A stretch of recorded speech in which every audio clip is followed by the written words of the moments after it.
What's up?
Bootsy, get your ass out of here.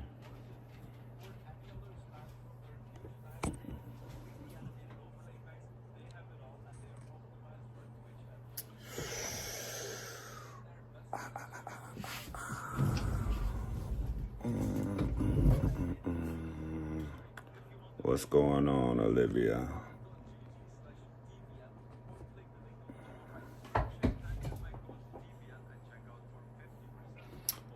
I'm trying to find a good camera angle. Maybe.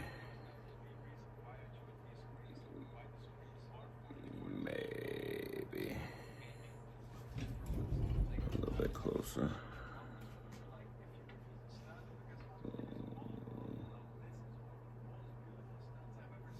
Okay, I think we'll go right here.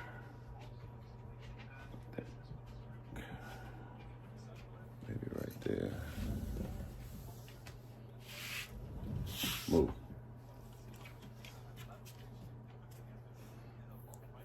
No, I don't play Roblox. Thank you. Happy Thanksgiving. Bootsy. I'm going somewhere.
As the legs there. Now I have no idea if all these screens are gonna be able to fit on the desk and if I'm gonna have room to put other stuff on the desk like the Bluetooth speaker on the left there or maybe a headphone stand. So let's try to see what we're working with. Now it looks like I'm gonna have kind of a problem because there is not much space left. Let's hope that when I install this monitor arm and I put the monitors kind of skewed, I hope that I'm gonna end up with a bit more room than expected. Unboxing this is kind of dangerous because they are all spring loaded, so if I'm not careful, I'm gonna get one of the arms in my face. This was a very beefy monitor. Yeah, pretty good day today. Arm, of course. It's gonna have one point of contact on the desk, and then there's gonna be 3 monitors floating. I've never installed something like this, but I did install I used to work with Google. Looking up the price I paid for this monitor, not work for them, but are you familiar with the Maker Camp. It's a STEM program for kids. It's like a summer program that teaches kids science, technology, engineering, and mathematics. I used to host maker camps during the summertime. I had a fab lab doing teaching advanced manufacturing and 3D printing and yada yada yada. Let's connect the first one I'm gonna try to show you. So you just slide it on it like this, and then you have these other thumb screws. Yeah, I'm definitely interested. But I'm gonna do the other ones first. Now, all three of these monitors are LG 27 Definitely. Anything Google does. This one has a slightly worse response time. However, anything Google does, I'm pretty much on it. Before I had a Gmail email, I had Yahoo. And, when I had first got into business, this was back in like 2002.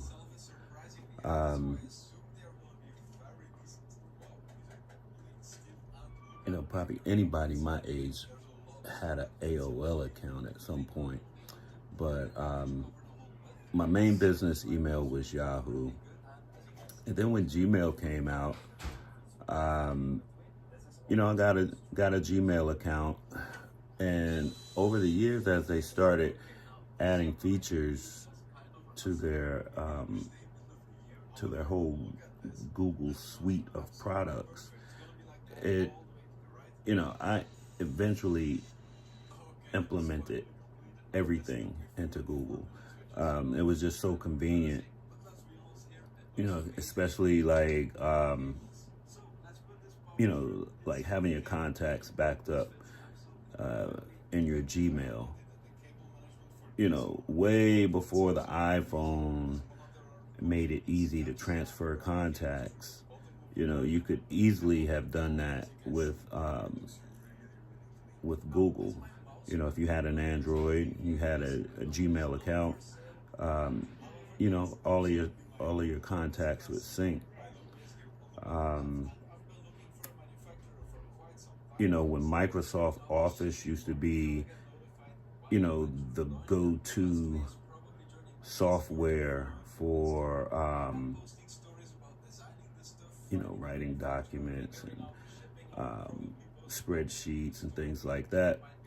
Before they were, back when Microsoft was big in that, Google started rolling out their, first they had Google Docs, then they had Google Sheets. All of these were little applications that were in direct competition to those paid programs. And even when they first came out, they didn't have all the features of the paid programs, but they were still very good. Now, they're just as good, if not better. But I just like the way that I was able to keep everything in one place. Google Drive, having access to all my files in one place, no matter where I am.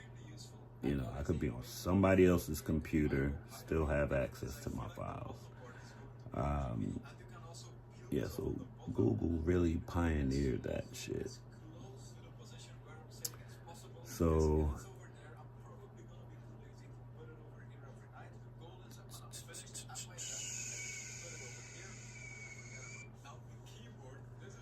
all right, so you said it's launching 10/10/24, or it launched.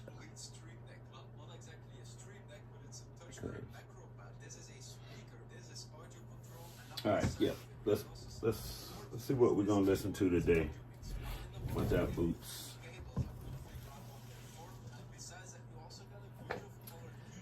Let's see, boots. Packaging and the branding, because look at this. I'm not sure if you can see the whole texture on the camera. It looks amazing. I'm quickly gonna take my really crappy Wish.com chair, and this is the worst chair I have ever used. I have one USB hub. This is one from the brand Icebox. I've used it in my previous setup too, and I'm just going to be installing this on the back here. Now, at first I was gonna use this mic arm here as my microphone arm. However, Oh yeah, I like that. I think I'm gonna have to do that. Let's watch this video.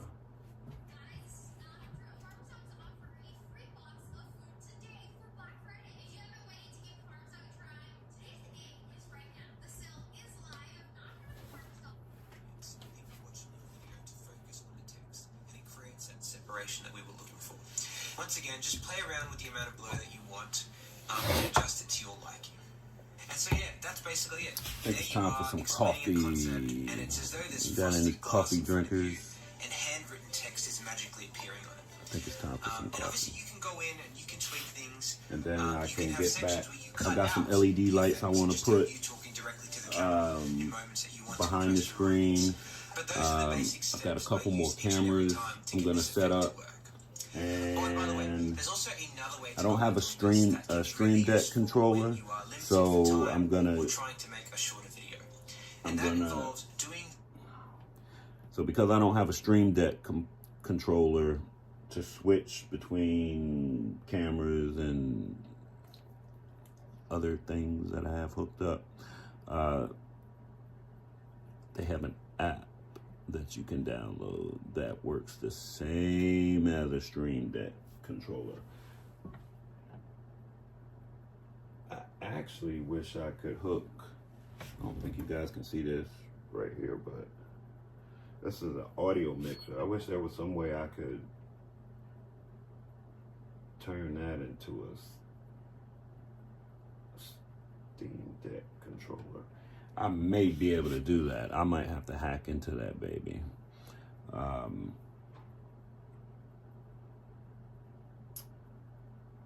actually thought about hacking into an older USB keyboard that I've got, so I can use it as a Steam Deck. But yeah, let me get all my little wires and stuff hooked up.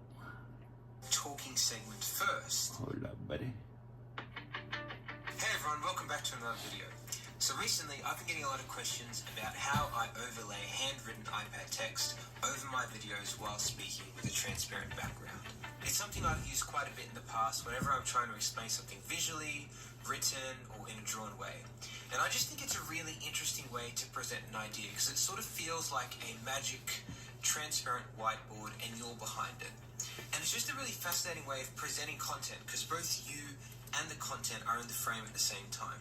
And so I thought I'd make a really simple tutorial showing you how to do it because it's actually really simple to do, and once you've learned how to do it, there is so much you can do with it.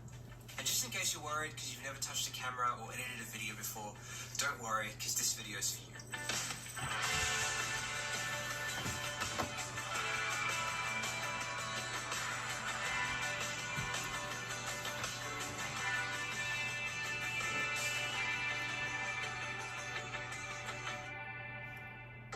Okay, so in order to get this to work, the tools that you will need are as follows. You're going to need an iPad, an Apple Pencil, a note-taking app, black paper within that note-taking app, not grey, but black. That's really important. Now you're also going to need something that's going to help you record yourself talking. So that could be a professional camera or just a camera on your phone. And finally, you're going to need a video editing software. I'm personally using Final Cut Pro on my Mac, as that's the software I'm used to using. And by the way, if you do have a Mac, but you don't have Final Cut Pro, Apple actually, I think, gives out a 90-day free trial of it. And you can download that and use that. So even before you think about doing this iPad overlay effect, try and think of a concept or an idea or a story that you want to communicate that would be helped with the assistance of some visuals. Maybe it's a maths problem, maybe it's a graph, maybe it's explaining a scientific concept, maybe it's a process, maybe it's a brainstorm. And try and visualize what exactly that might look like.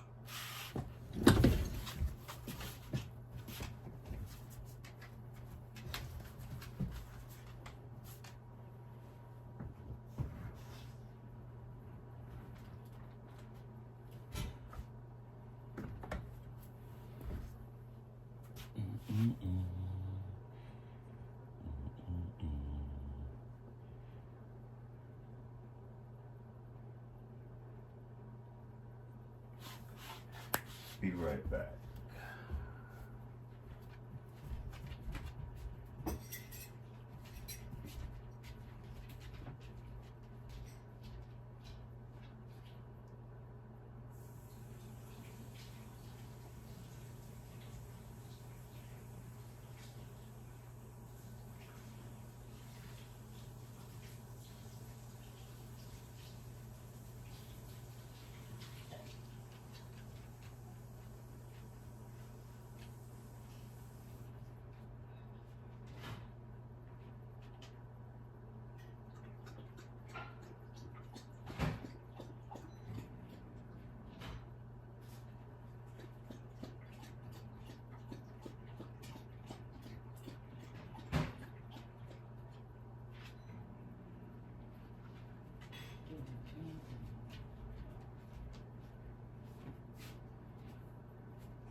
Take your time and think about it. Because honestly, whenever I make these kinds of videos, the majority of the time is spent in this planning process, thinking up what I'm going to do. And the clearer you are in what you want to communicate now, the easier the next steps are going to be. And so just for the sake of simplicity today, I'm going to keep the concept I go through very simple. So once you're ready to film, find a location to set up your shot. I'm going to use my YouTube space that I've been using for my YouTube videos, but just find a location that suits you, that you feel comfortable in. Now, get your iPad out, and as I said, in order for this effect to work, you need to be using black paper. And if you don't have any black paper, I will link some of my own black paper templates in the description, which you can download and use in whatever note-taking app you choose. But yeah, the note-taking app doesn't really matter. I'm using GoodNotes because that's the app I personally like writing in. So now I'm ready to film. So with my camera set up, I can hit record there, and then I can come to my iPad and then swipe down at the top right-hand corner. That opens up the control center, and then there is an icon that looks like that. And if I tap on that icon, it allows me to screen record. And so now I've got my iPad screen recording, and I've got my camera recording, and I just need to YouTube videos, but just find a location that suits you, that you feel comfortable in. Now, get your iPad out, and as I said, in order for this effect to work, you need to be using black paper. And if you don't have any black paper, I will link some of my own black paper templates in the description, which you can download and use in whatever note-taking app you choose. But yeah, the note-taking app doesn't really matter. I'm using GoodNotes because that's the app I personally like writing in. So now I'm ready to film. So with my camera set up, I can hit record there, and then I can come to my iPad and then swipe down at the top right-hand corner. That opens up the control center, and then there is an icon that looks like that. And if I tap on that icon, it allows me to screen record. And so now I've got my iPad screen recording, and I've got my camera recording, and I just need to explain my concept. And so once you're done, stop recording on both the iPad and your camera, and now you are left with two video files. The first being a video file of you talking recorded on that camera. The second file being a screen recording of your iPad. Get those uploaded to your computer using AirDrop or an SD card, and now we are ready to edit. A CRM shouldn't set your teams back. It should revolutionize the way they work. A CRM shouldn't block your workflow. It should make it Now we're going to edit this and put this all together. First things first, open up Final Cut Pro. And just in case this is the first time you're editing, do not feel intimidated by what you see. There are a lot of tools here, 99% of which we won't be using. So stick with me as we go through this. First thing to do is go to File in the top left-hand corner, go to New, and then select Library to create a new library. So that library that we've just created is the library that's going to hold all the footage that's going to go into this video. Now, in order to start editing the video itself, you need to create a new project. A shortcut for doing that is by pressing Command N, Not and what I then give thought your it was project a gonna title, be. and then click OK. Now you can see an empty timeline. Now All what right, you want let's to do get on now, that AI I found shit. 12 free and useful AI tools for you to try, most of which don't even require a sign up. So no gimmicks, no credit card required to sign up, just powerful tools for you to start using right away. But here's the catch, I'm not sure how long they'll stay free, so you want to jump on these while you can. Let's dive in, starting with a tool that can animate any drawing. With this tool, all you need to do is have your drawing on a white paper as shown under the checklist section. What I'm going to do is start with one of the examples. Let's take this astronaut and spaceman. Click that, and then we'll go next. It's automatically detected the area or the character. Now comes time to highlight your actual character. It should automatically detect it if your drawing is clear. Otherwise, you can use the highlighter and eraser tools to get the right character. Now, mark the points where all the joints are. I'll click next. And now it's the fun part where you can add animations. You can get it to go from one end to another. Just wave hello like this option here, like so. Here's another one right here. This one here. You can choose under the categories of dance, funny, jumping, or walking, and take any image or drawing and animate it like so.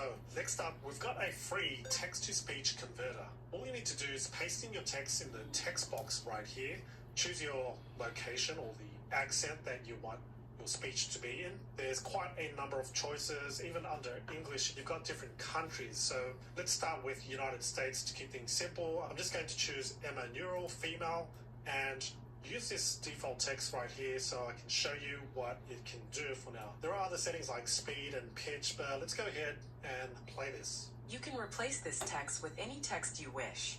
You can either write in this text box or paste your own text here. Pretty good, right? It sounds quite human, quite natural, and again, this is all free. Let's try a different accent. So we've got English, but let's try Philippines just to be a bit more diverse, all right? So we'll go and hit play. You can replace this text with any text you wish. You can either write in this text box or paste your own text here. There we go. Once you've converted your text to speech, all you need to do is download it and then you can use it for whatever purpose you'd like. As a quick side note, all these tools are free for you to use, and if you do find value in them, why not go ahead and donate, because it does have some consumption costs for the website owner to run. So go ahead and support these website owners and tool owners. Moving on, do you want to create a professional headshot created using AI? Well, there's a free headshot generator that you can use. Again, no sign up required. All you need to do is click Generate Professional AI Headshot. Firstly, select your gender or just select male. I'm going to use someone else's photo, right, which I downloaded from unsplash.com. I'm going to choose professional 2. Let's go with that, but there are other styles that you can go with depending on the look that you want for your photo. Click Continue. Choose your age group for the image that I'll be using. I think it looks about 25 to 29. Continue. I could be wrong, but let's go with that. I'll just choose, he's got brown hair. Continue. And does he have a stubble? Yes, I'll just choose stubble. And he is white Caucasian, but there are other ethnicities right here to select. And I'll click on continue. Upload the image. Here's the image. I'll open. You can upload more images so that the AI gives a better, more accurate photo for you, but otherwise you can go with one and then start generating. Now it's generating the headshots, and here's the result. We've got this one with a professional look. I chose professional 2. You can see the options right here. Don't like what you're seeing, then you can always go back and generate it again. But by using this AI headshot generator, you can simply take any photo and then turn it into any of these styles as shown here. Next up, we've got a document summarizer. All you need to do is upload drop your PDF file right here. I'm going to drag and drop my beginner's guide to fitness here, and then choose your summary style. Do you want a concise, complete outline or a translation? I'm just going to choose outline, and then there's output language selections here, 2 different languages. I'm just going to choose English, click on process, and in seconds you'll see that it's going to summarize each page. So page number 1, it summarizes all of that. Here's page number 2, and it's just going to continue until all the pages are done. However, there is a maximum of 10 megabytes for each PDF document. And there we go, all 5 pages have been summarized. Really useful if you're doing some research, some studying, whatever it may be that you want summarized instead of going through the whole page. So if you want to get a gist of what that PDF is about, use this tool and it will save you a heap of time. Next up, we've got an AI transcription tool by Riverside, and all you need to do is drop your audio file, or it could be a video file, and let AI transcribe the rest. For instance, I want to transcribe one of my YouTube shorts right here, which I've actually already done, but this is just as a demo, right? I want to select that. I want to select I'm a human and click on start transcribing and let it do its job. All right, the transcription's done over at Riverside, and you can see what it's done. It's did it pretty accurately, and what you can do now is download it. I'm going to choose captions. So let's say you've got a YouTube video and you want to put subtitles. This is the option for it. So it's an SRT file. Click that once and then it'll download to your computer. And then in your YouTube video settings, you can head down to subtitles, and then what you can do is upload the SRT file right there, and then it will automatically add the captions to your YouTube video.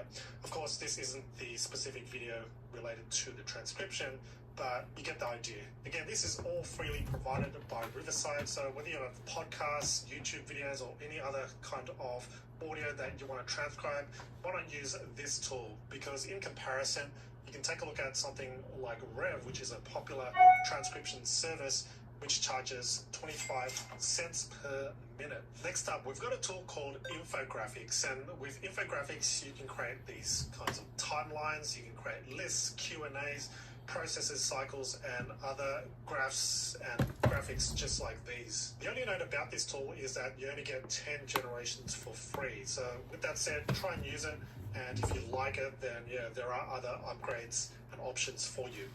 In particular, what you want to use is the AI functionality, and you can say something like the evolution of social media, and then let's generate. So as you can see, 10 of 10 left, and there we go. It's instantly made the timeline of evolution of social media. We've got launch of 6 Degrees. I actually haven't heard of that. And then we've got Friendster. Yes, I remember that. And MySpace, Facebook, and these other platforms that you're most likely aware of. These can then be instantly converted to something like a list instead, or Q&A, which doesn't quite make sense in this case. Process, maybe, maybe not. Just depends on what your goal is and what you'll be using these graphics for. I like the timeline, so what you can do then is make any adjustments as necessary down below with the text, and you can also customize it, different aspect ratios, and depending where you'll be posting this, for instance. If you like what you see, all you need to do is download it. The next AI tool on the list is called YBot, and if you want to dive into a topic or a question deeper, this is a great little simple tool. As you can see, really simple, nothing much to it in terms of the interface. So for example, if you want to learn why do we yawn, let's select that example, and then it will create this kind of mind map, and it will keep going, extending more and more if you want to go deeper and deeper on topic and subtopics and things like that. So you can see in real time it is generating those pieces of content and these facts. So it's a great way to visually learn about a particular topic and going deeper and deeper. You can use your mouse to kind of drag, zoom in and zoom out like so. So we can see at the starting point, why do we yawn? And then we can go deeper. Could there be any other reason why yawning is contagious? And then it goes deeper, deeper, and deeper. But going back to the interface, we can click this and then choose a persona, whether you're a researcher, hacker news, toddler, So making it really simple to understand. Choose your model, GPT 3.5 or 4 at the moment. You do get 5 prompts daily, but if you do have your own API key, you can insert your own. But yeah, quick nifty tool that you can use to dive deep on a subject. Next, we've got a useful prompt generator. So with this tool, you can generate better prompts to use on places like ChatGPT, Claude, and other chatbots and AI assistants. Don't be turned off with the whole interface and the simplicity of it, because it's really that simple. All you need to do is add the role that you want ChatGPT to play. In this case, just put in something simple like a YouTube creator. What tasks do you want to achieve with this prompt? Write engaging YouTube script about how to start selling digital products online. Click on generate prompt, and then right down the bottom is the output. Starts here where it says you are a successful YouTube creator known for your engaging and informative content. And here's an example script covering the following points. And then all you will need to do is simply copy this prompt, and then in ChatGPT paste it in, and then I'm gonna now generate. And in seconds, it's created an entire YouTube video script for me, from the intro and hook all the way down to the conclusion, even giving a call to action like give this video a thumbs up, subscribe for more tips, so you can see what it's done, even filled out all of the steps involved based on the original prompt. But of course, if you are going to use this tool, I suggest going more specific with the role and the tasks so that you get a better output in terms of your prompt right here. All right, next up, we've got Google's own Notebook LM tool, which has gained a lot of popularity. And at the moment, it is completely free to use, powered by Gemini 1.5. And the difference between using something like ChatGPT and Claude is that you can upload your own sources, and then it actually creates a human to human conversation, kind of like a podcast interview of all of your sources and research. So first of all, you can upload all of your sources. So you click plus, upload the different sources from docs, slides. You can link any URL based on your trusted sources, right? A YouTube video maybe, paste in some text, and then it will show all of here. So then the next time you go and start chatting to this AI assistant, it is only based on what you've provided Notebook LM, as opposed to web scraping, right? And the great feature is that if you go to Notebook Guide, there's an option for audio overview. So click on load, and then it will generate a podcast kind of style conversation based on your content. So I'll play this in a minute once it's generated. Here we go. Let's click on play. Hey everyone, welcome back for another deep dive. Today we're tackling fitness basics, and let me tell you, we found some great sources for this one. We've got a really cool guide for beginners, some interesting facts about calisthenics. And there we go. So you can hear that there are two people, or more so AI bots, right? And speaking, but it sounds so natural because it's made by Google. Of course, they're going to take this seriously and use the most powerful systems and AI models to create these kinds of things. I think this is a great solution right now for research and planning, and just overall great useful AI assistant for your day-to-day. Speaking of chatbots and AI assistants, if privacy is of concern, then I suggest this next tool, which is called Secret Llama. Your conversations and data never leave your computer. After the model is initially downloaded, you can disconnect your Wi-Fi and then chat away. So you can use this kind of like ChatGPT, select your model. We've got Tiny Llama, Llama 3, and a few others. And right here is where you can ask and start a conversation. So for instance, if I want to learn more about calisthenics, what is calisthenics, for instance, type away, and there we go. It's a term used to describe exercises that use force, energy, and physical activity to improve physical and mental health. So think of Secret Llama as the private version of ChatGPT, where your conversations stay on your computer. Moving on, we've got a couple of fun AI tools that you can start using, and this one allows you to create coloring pages. So right here, you can enter a prompt. Let's say a tropical island, click on go, and by the way, you can take a look at some of the examples right here. Let's go back. We'll click on go. Now that it's generated, you can see what it looks like. You can print it right away or download this coloring page. You can regenerate by clicking go once more. And here's the second version. So this is a fun little tool, and as a parent myself, this is really useful if I want to get my daughters to start coloring in when they're on the plane or on the car ride to a long distance trip. So yeah, go ahead, give this a try. It's color anything.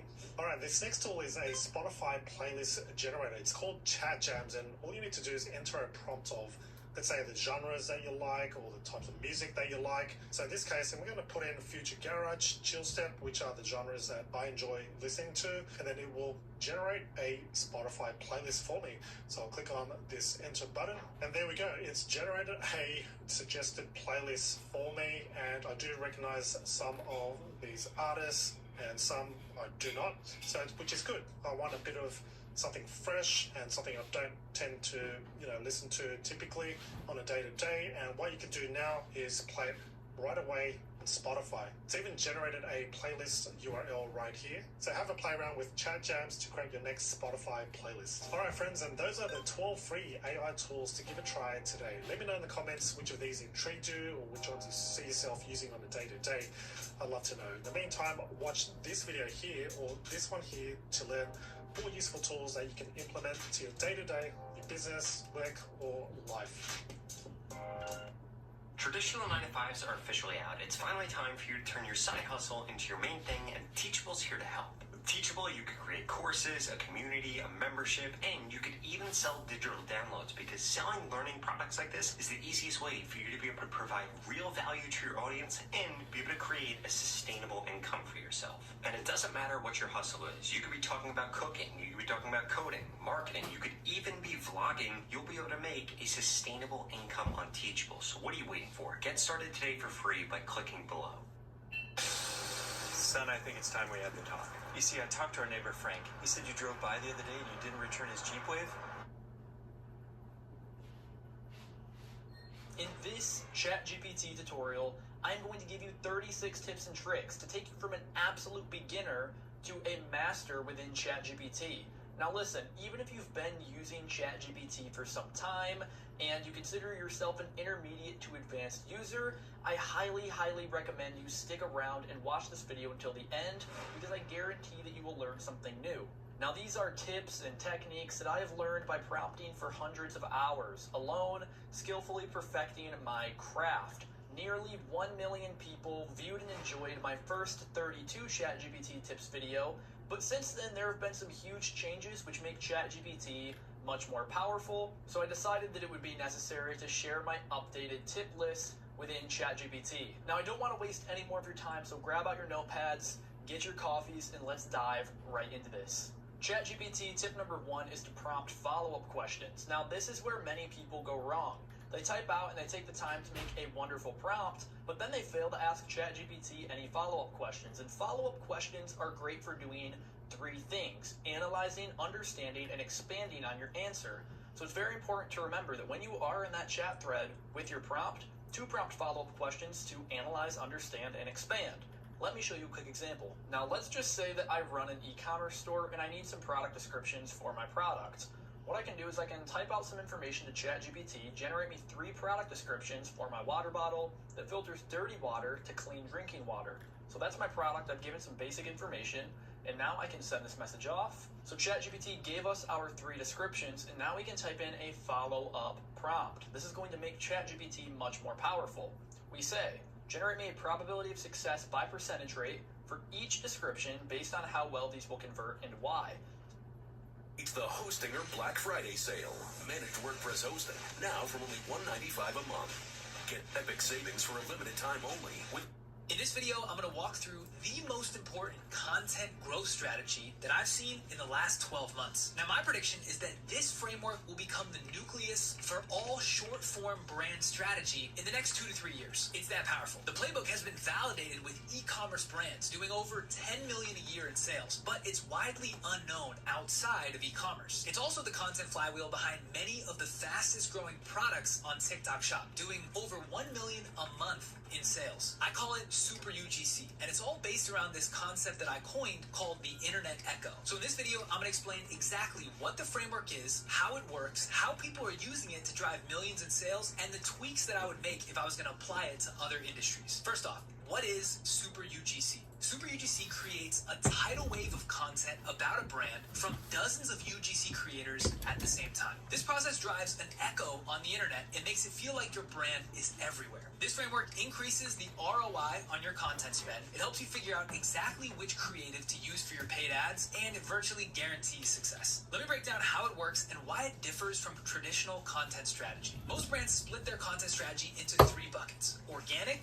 influencer, and UGC. Organic is fairly obvious. This is the highly visual content that's designed to create that aesthetic from the brand account. We're going to set this aside for now because that content's not really designed to drive sales. Now, influencer content works like this. A brand finds an influencer that makes content in their niche. They pay that influencer to create a post on their channel. The main value the brand is paying for is the temporary rental of that influencer's audience. These are typically 1 to 2 video deals, and they rely a lot on the influencer being able to storytell about the brand to drive conversion. Now, this model used to work really well when social media was based on followers. Smaller creators couldn't get in front of new people, so brands had to pay large influencers to get in front of their large audiences. The problem with this, as most brands found out, is that these influencer deals are kind of like spinning a roulette wheel. They're a complete gamble. If the influencer's followers were not real or had surface level trust, then the conversion was not going to be there. If they were real, then the influencer could drive a ton of traffic. So these deals were super volatile. And here's the secret. Most of these massively followed influencers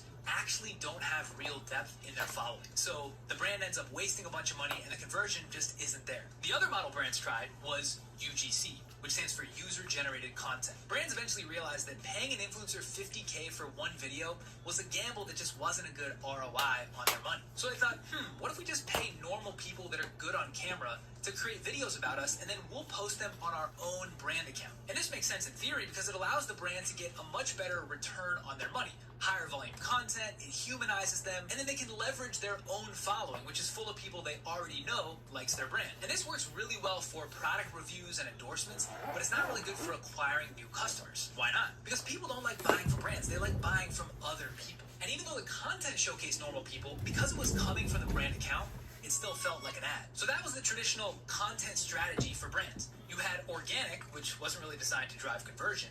You had influencer, which was usually not a great ROI on your money. And then you had UGC, which was great, but coming from the brand account kind of felt like an ad. So that's the setup.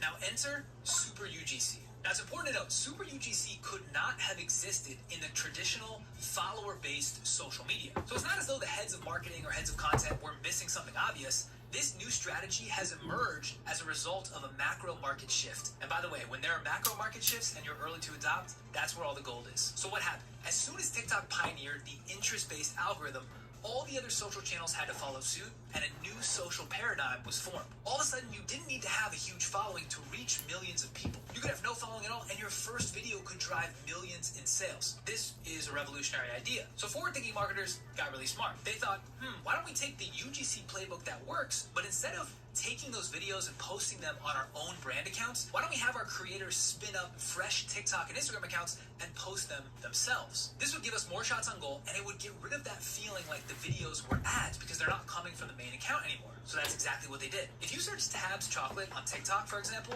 you'll see dozens of accounts that look like a Tabs brand account. @ChocolateUS, @TabsChocolate, @TabsChocolate22. But these are not official Tabs brand accounts. What's happening under the hood is that Tabs found a bunch of smaller, no-name creators and is paying them like $300 a month to post 30 videos under this derivative Tabs account. And all the links in bio and in the video track back to Tabs affiliate links for that creator. Now, for every 40 videos that are duds, Tabs will have one that goes mega viral and drives hundreds of thousands of dollars in sales. And because they have 20 to 50 creators doing this at the same time, it creates that echo effect. Now what happens is potential buyers will see Tabs come up many times in their For You page from different creators. And maybe it's the 3rd or 4th time they see it, but eventually if they have that pain point, they'll convert and buy. So it's a volume game to create that echo on these content platforms. This is the exact same strategy that... It's time to grow your business. Time to get customers. Time to make your future... Andrew Tate used to create a massive personal brand super quickly. In his case, he created a paid community of a bunch of male creators. drop them a Dropbox link full of different podcast clips and video clips of his appearances, and then encourage them to make content about him. He knew that TikTok and YouTube were paying a fee per 1,000 views. He was also giving them affiliate fee when they would convert people to his paid community. All the while, it's growing this huge personal brand for him. In this case, he created a marketing army on his behalf. And as all those posts came from all those different accounts, it created an echo. Again, this works because you don't need a huge following to go viral. Any fresh account can go viral on any video. And that's the key here. That's what's changed. Oh yeah, by the way, that 1 of 40 that goes viral, all you have to do is take that video and run your paid ads on it, and it crushes. All right, so one tactical example. I want to show you this. So this is NZT48. Now, NZT48 is a nootropic supplement that my friend Mo created. And it was named after, formulated after, the Limitless movie. So in Limitless, Bradley Cooper takes the pill and he can automatically access 100% of his brain. He becomes super smart. They actually trademarked NZT48 and named it after this movie. Now, they're deploying this super UGC technique. So I want to show you exactly what that looks like. So in TikTok, you can see I search for NZT48. You can see all these different accounts. Try official NZT48, Limitless, NZT48, NZT Limitless. These are all derivative accounts that were created specifically to run this strategy. So let's just click on, I clicked on NZT Limitless. We're gonna click on this third one. Now you can see in this account, this has 25,000 followers, but it's not really about the followers. What you're trying to figure out is what story frame and narrative you can tell to go viral with this concept so that you can inform other creators and other videos what's gonna work. Now if you look at this second video that was pinned from this creator here, this has 4.2 million views, 247,000 likes. This is a very viral video. Now she talks about Limitless in the movie. She shows the formulation, shows the product. This script, this format is a viral format. You can take the hook she used, you can take the way she framed it, you can take the format, story frame, and you can then share that with other creators that are running this super UGC strategy. So this is a perfect tactical example of how this is being run. I'll show you guys the tabs one as well. So we're gonna go tabs chocolate, and you're gonna go to accounts. And when you go to accounts, you can see exactly what I was talking about. Get tabs chocolate US, the special chocolate. These are all the same strategy where you've got a super UGC creator that's running this account trying to drive sales back to tabs. So you can see you've got the tabschocolate.com/discount code 15% off. This is all accruing to the creator. And you can see this pinned video has 1 million views. So this is a successful story frame. Either the hook, the graphics, the way they told the story worked. So if you go through TikTok, if you look for it, you can find brands that are using this strategy. Like I said, it's not everywhere. It's only on select e-commerce brands with forward-thinking, content-focused founders. And so that's why I think this can be deployed across other disciplines. Okay, so I can hear the skeptics in the video. What are the drawbacks with Super UGC as a strategy? For the brand, the only really drawback is that if you have creators run derivatively named brand accounts like Tabs Chocolate US or @Tabs Store, it can create this feeling like there's a lot of phony knockoffs around your brand, but there's an easy solve. You don't need to have those accounts created as brand derivatives. You can just have the creators make a fake name or even make content under their real name, and that solves that problem. Other than that, I don't really see a downside. Sales are sales, and if you want to create a filter to control for who can be a UGC creator, you just put an application in and filter that way. So here's the big takeaway. Right now, this strategy is only being applied for a few snake oil personal brands like Tate or e-commerce brands on TikTok Shop. But I think this could work super well for every industry. So here's exactly how I'd execute this playbook for someone like HubSpot. First, you need to find 5 to 10 B2B focused creators that would be willing to try this for HubSpot. Now, the best place to find those would be look on TikTok or Instagram, people that are already making business focused content. Could be for automation, marketing, sales, customer service. You're looking for something tangential to HubSpot already, and they have anywhere from 1,000 to 10,000 followers. So these are established creators that have made videos. You like the way they show up on camera, but they haven't popped yet, and they may be looking for an opportunity like this. I'd pay them $1,000 for the month with the expectation they make at least 2 videos per week. So at the minimum, you're getting 8 videos per person. Now this is $150 per video. This is a lot higher than what you can get from the B2C style of the Super UGC, as I mentioned. They're getting it for like $10 a video, but for someone like HubSpot with a higher customer acquisition cost, they might be willing to pay this. There's also a smaller pool of business creators, so you're gonna have to pay up to get somebody who will make this type of content. I may even potentially pair them up with an overseas video editor, which might cost you another $150 per video. So all in, someone like HubSpot's looking at $300 per video scaled for 5 creators, 8 videos a month. That's 40 videos at $300 per video. That's a $12,000 experiment. For all intents and purposes for HubSpot, that's a rounding error for their marketing budget, so they can try this out super lean. I then have the 5 to 10 creators that you chose take some sort of short form storytelling course, or work with someone like me who could help from a consulting perspective train and upskill these people to try to get their videos from a 1,000 follower quality to something much better. And then I'd have each of them follow this exact same playbook. So I'd make a HubSpot derivative account. It could be specific with HubSpot in the name, or if you want to sanitize that, it could be more industry specific. So CRM experts, CRM tools, customer service reviews, something like that, right? Business focused for HubSpot's niche, but not exactly calling out HubSpot's name. It's likely that if you ran this with 5 creators doing 8 videos a month, 40 videos for the month, it's likely you see 1 to 2 videos that would pop and have in the hundreds of thousands of views. And that's going to give you a signal to what the ROI on this strategy would be. Now, for something like HubSpot, where the average sales price is $11,000, $12,000 deals, you're probably not going to have people convert right off of TikTok. So your KPI is probably going to be something like clicking the link in bio and booking a sales call. Now, a company like HubSpot would have data on the amount they'd be willing to pay to acquire a qualified lead that would book a sales call. And so they can easily do the math. Is the $300 or $150 per video worth the amount of leads they're getting? After the first month, I would then take the best creators, the best performing, and the ones who were eager to do it again. I would increase their comp, and I would also add on affiliate commissions and bonuses based on views. And I would run that same process again. The goal being you have 5 to 10 highly qualified active creators for the month, creating at least 8 videos. I then run that playbook over and over again, month after month, getting new creators, fresh creators making content for HubSpot, trying this approach. In this case, for B2B, it's super important to identify what that activation metric looks like. It could be call bookings, it could be email subscribers, it could even be converts to a $5,000 a year product. But it's important to define that. Once that's defined, you can run this playbook as many times as you want. For now, the real gap is finding a pool of UGC creators that are willing to be upskilled and create content in this way. And there's a huge market opportunity to create niche-focused communities of these UGC creators. Someone doing this super well is Jimmy Farley of Creators Corner. As far as I know, he's the only one that's built an actual infrastructure around this. But I think there could be many, many more. All right, we're gonna wrap it there. That's it for this video. Again, if you're a creator, entrepreneur, you work for a brand, and you're trying to find cheat codes, untapped potential to use content to grow your business, that's all I talk about in these videos. And my goal is to both use these strategies for myself on my own brands, but then also make these videos to kind of share back what's working. So drop a comment on what you thought of this video and any ideas for what else I should cover. We'll see you guys on the next one. Peace. I wish I knew online credit scores could vary. I checked consistently, but I wasn't getting my actual FICO score, which cost me when I went to borrow.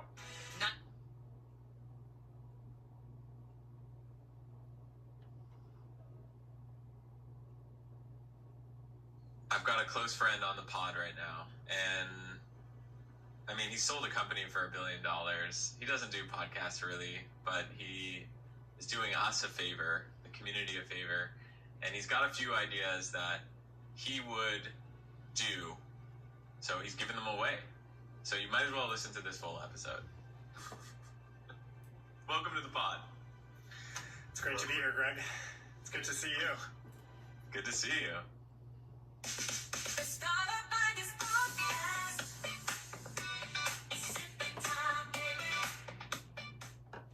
I mean, you've got some free time ever since the Loom exit to write some ideas, and I'm chomping at the bits. Like, what do you got for us? Yeah, so I'm pretty excited about this one. So I've spent the last year more or less kind of traveling, going to different countries, going to different states, just with friends, solo, and I've one of the things that I'm actually really passionate about from a consumer perspective is just like how we travel today and witnessing how millennials especially prefer to travel these days. So the first idea, which I would say is probably one of my favorite ideas on this list, is what I'm coining the anti-TripAdvisor traveler. So you go on Google today, say you're going to Rome, Italy, and you have to now build an itinerary. There have been services that have been created targeting millennials around these kind of micro travel agents who can kind of design a guide. You give them the dates, the budget, and they could design something pretty advanced for you. But for 99% of the travelers out there, travel is, I would say, a byproduct of how good an SEO engineer really is. And what I mean by that is TripAdvisor ranks very highly on Google, and Expedia ranks very highly. All of this like conglomerate monopoly of travel sites that have been around since our parents were our age traveling tend to get the most traffic. So what does that do for travel? It sends people to all the same places. It sends them to all the same restaurants, sends them to all the same, it takes them to the Coliseum in the morning for a walking tour. It takes them to the famous Cacio e Pepe restaurant that's like 2 blocks away from the Coliseum. The restaurant itself is called Cacio e Pepe, so none of the locals are eating there. So the idea is TikTok for modern travel. So right now, users on TikTok, these like micro influencers post these really aesthetically minimal TikTok guides of beautiful coffee shops, bookstores, places to sit and people watch and take in the city, right? Like this does not exist on any of these travel sites today. So I'm actually helping a friend of mine who kind of had this concept, and I would love to kind of bring this to life. But when I travel, I go on TikTok.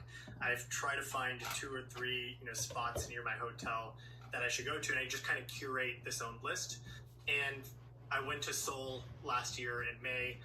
Love the city, incredible city, very creative, design forward city, and design forward businesses, pastry shops, and none of these things had popped up on when I was looking it up on TripAdvisor. So I think there's like this new segment for millennials and Gen Zs who want to travel the path less taken, and I feel like if there's an app that can kind of bring this to life, there would be a huge crowd that would be interested in it. So I want to talk about this idea, but before we get into the idea, there's something that I've been playing with a lot recently, which is, I'm curious if you have checked it out. Have you seen on TikTok the creator search insights? I have not, no. Okay. So if you haven't, it's a chance that other people haven't. Because and me too, I only recently figured this out. So, if you go and you open up TikTok, instead of searching for, I don't know, some whatever weird things you people search on TikTok, you can actually search for creator search insight, and it pulls this up. If you're watching this on YouTube, if you're watching this on Spotify or Apple, go to YouTube to see what it is. You have to click this, and it says, see what TikTok users are searching for and get inspired to create. Now, it shows suggested and trending search topics. And it shows content gaps as well. What you'll notice is a lot of time there's travel in here. So it seems that people are using TikTok for, instead of going to Google, they're going to TikTok to your point. So I just wanted to just make that note that people, whatever it is you're working on, look at the trending topics on TikTok, because it is worth it to figure out what you should build. Because this is like one of those really big ideas, but it's like, where do you start, right? Like, how do you should you niche it down a little bit? And this is where something like TikTok could help you figure that out. Shh, don't tell anyone. But I've got 30 plus startup ideas that could make you millions. And I'm giving them away for free. These aren't just random guesses. They're validated concepts from entrepreneurs who've built $100 million plus businesses. I've compiled them into one simple database, compiled from hundreds of conversations I've had on my podcast. But the main thing is, most of these ideas don't need a single investor. Some cost nothing to start. I'm pretty much handing you a cheat sheet. The Idea Bank is your startup shortcut. Just click below to get access.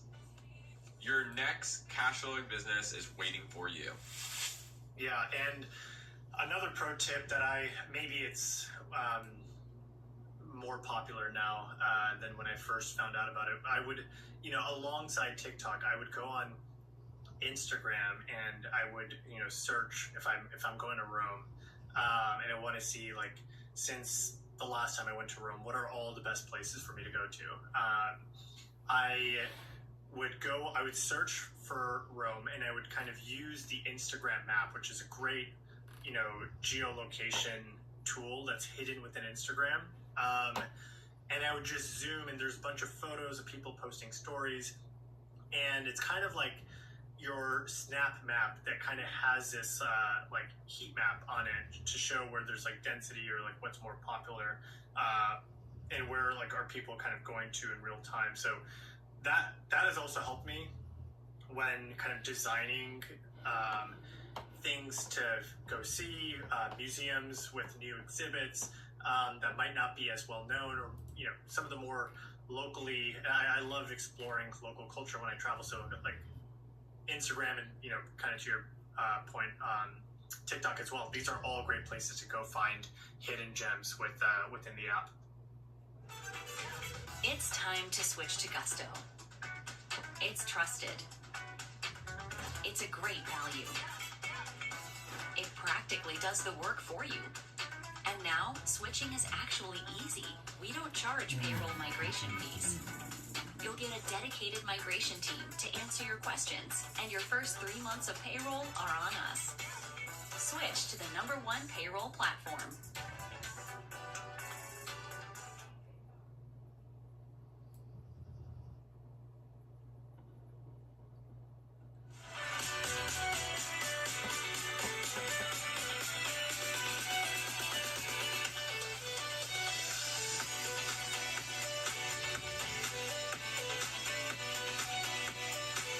You are a god.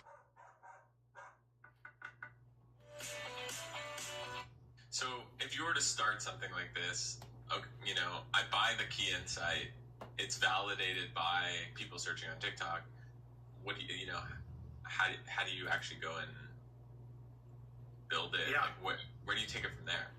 So I think first I would go to I would do my research by looking at what are all, to your point, the TikTok search results.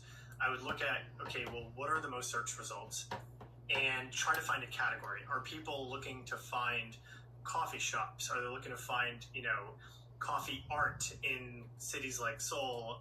Are they going to bookstores? What are the top ranked kind of category of places people want to visit?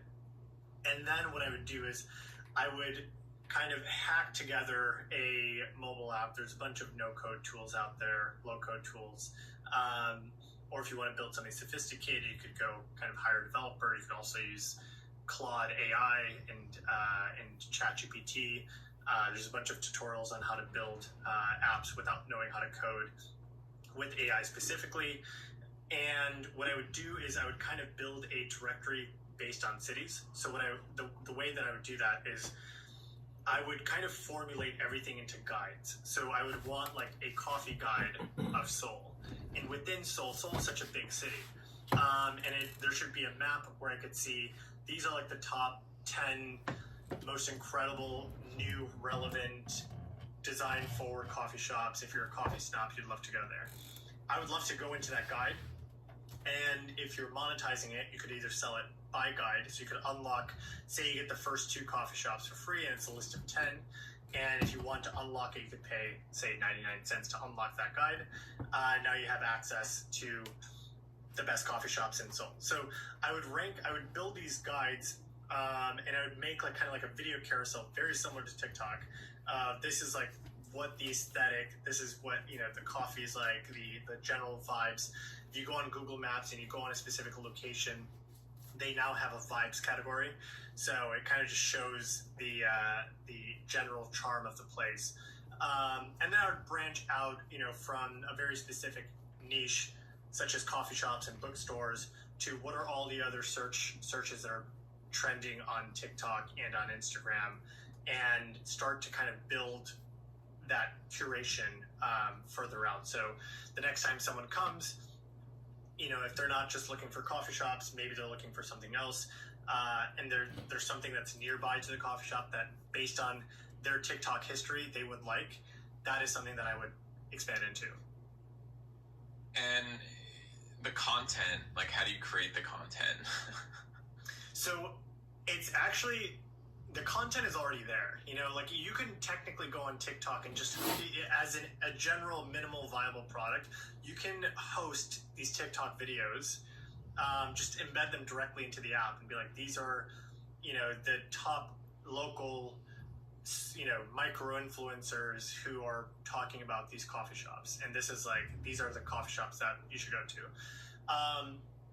I think the beauty of TikTok is that it has this critical mass. So as any influencer, I could kind of, or even if I'm not an influencer, right, I could just kind of create a video seamlessly, add a aesthetically pleasing sound on top of it, and add some, use CapCut or any of these video editing tools, and add captions on top of them. And what I would do, so I live in New York City, and if I were to create this and I were to create the content myself just to get the app up and running, I would go to all the spots that I think say a foreign traveler who wants to experience Soho, like a local, like what are the coffee shops, the wine bars, the bookstores, the streets for the best photos at sunset, the West Side Highway, rent a city bike, get on the West Side Highway bike path and ride up and down the path, and you get to see New York City, and you get to see the Hudson River, and especially this time of the year in fall. Like, I could go myself and create this content and host it. That isn't as scalable as just kind of initially when you're ramping up. You just want to kind of get the information into the app. I think what's also really interesting about this idea is there's probably a ton of not probably. There is, the best content around local is hidden in TikTok videos. So the real question is, how do you extract that in a meaningful way, post it on the web with curating it a little bit, adding, you don't want to just pull the raw transcripts, right? Right. So what do you do? I'm just trying to think about it. So if I'm trying to do something like this, TikTok does have an API, so you can use the TikTok API for getting some of these trending local videos. And then you can use Descript for transcription. There's also other tools. I think Google has a speech to text API as well that you can use. But then you're going to actually have to clean up the transcripts because it's not, it worked in video, but it won't work for a blog, so to speak. So you can use Claude, you can use ChatGPT's API. And then you can actually literally automate this whole process. You just use Zapier to eventually post it to your WordPress blog or whatever it is. So what are you doing? You're essentially making the MVP, you're making an SEO machine, right? Right. And maybe you start only with coffee shops. You become the place wherever it is you land, if you're a coffee snob, maybe you call it coffeesnobs.xyz because that's probably available. But you do it in every city, and then once you do coffee shops, then you can expand beyond there. It's the Black Friday sale. Hostinger AI website builder. Now for only $195 a month. Get epic savings for a limited time only with a free domain, free email, and free extra months. Launch your website effortlessly with our website builder powered by AI. Just describe your brand. Let AI create your site. Right. Yeah, I think it's important, to your point, to kind of start in a very specific focus area that, if kind of imagine yourself, if you go to a new city or new country you've never been to, you check into your hotel, you drop your bags, what is the first thing you look for on Google Maps? Or on TikTok or on any of these social platforms, And when you look for recommendations, if you go down the list of things that the average traveler does is they probably ask their friends, they probably go on Instagram and have probably saved these videos in advance, and then they probably go onto Google Maps and start pinning a bunch of locations near their hotel that they should check out. And truth be told, we tend to overcomplicate this process. But instead, if, like you said, the MVP could be, if you follow those instructions, you can extract that information. Imagine just pasting a TikTok link into a URL, like the URL into a text field, into a URL field. And then it just kind of auto-generates a written guide from that one TikTok video. It's like, in this TikTok video, there was this coffee shop was mentioned. Here's like the link to their Google Maps. This coffee shop was mentioned. Here's a link to their maps. And then it just kind of creates a written guide that is SEO friendly, that people, if they search for, say, coffee in Williamsburg, this guide would ideally pop up, and it would also allow them to save it to, bookmark it in the app, so that once they are in, say, Brooklyn, they see that coffee shop is nearby. So I think there's a lot of ways to kind of get started with this. Kind of in this post-COVID world where travel has really taken off, a lot of airlines have posted massive profits. Just goes to show that travel is not slowing down. People love experiences. They love to go to new cities. They love to go to cities they've been to many times and try new things there. So if there's an app that can kind of facilitate that for the millennial and Gen Z kind of generation that is very specific when it comes to traveling, I think there's a big market for someone who ends up building this, including myself. I would love to use it.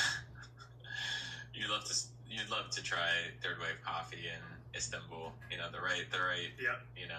There's like a famous coffee saying around coffee snobs that once you really get into coffee, you're gonna hate it, because you're gonna be that person that travels, lands in a new city, and has to walk 45 minutes or take an Uber somewhere to get that first cup of coffee that is going to hit the spot for you.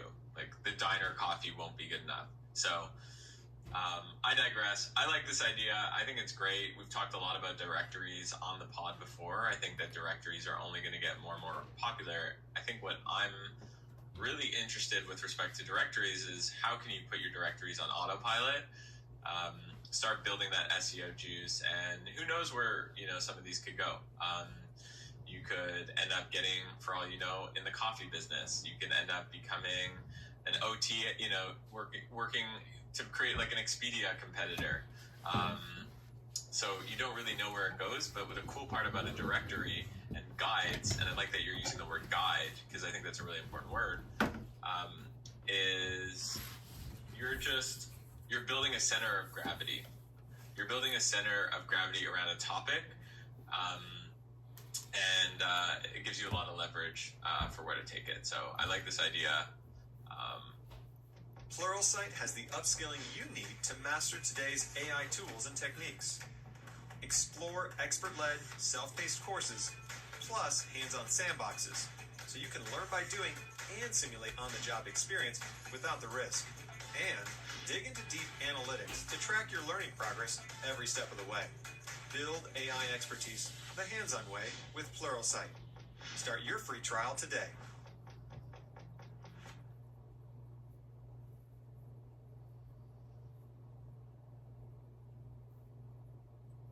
Spark your next big video idea with Motion Array's AI voiceover.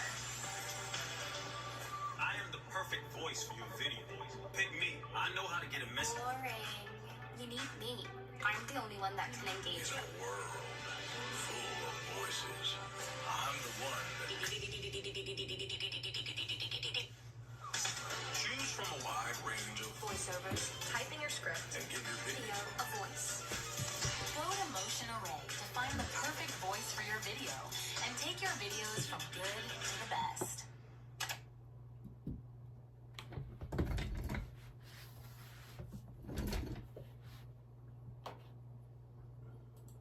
next idea?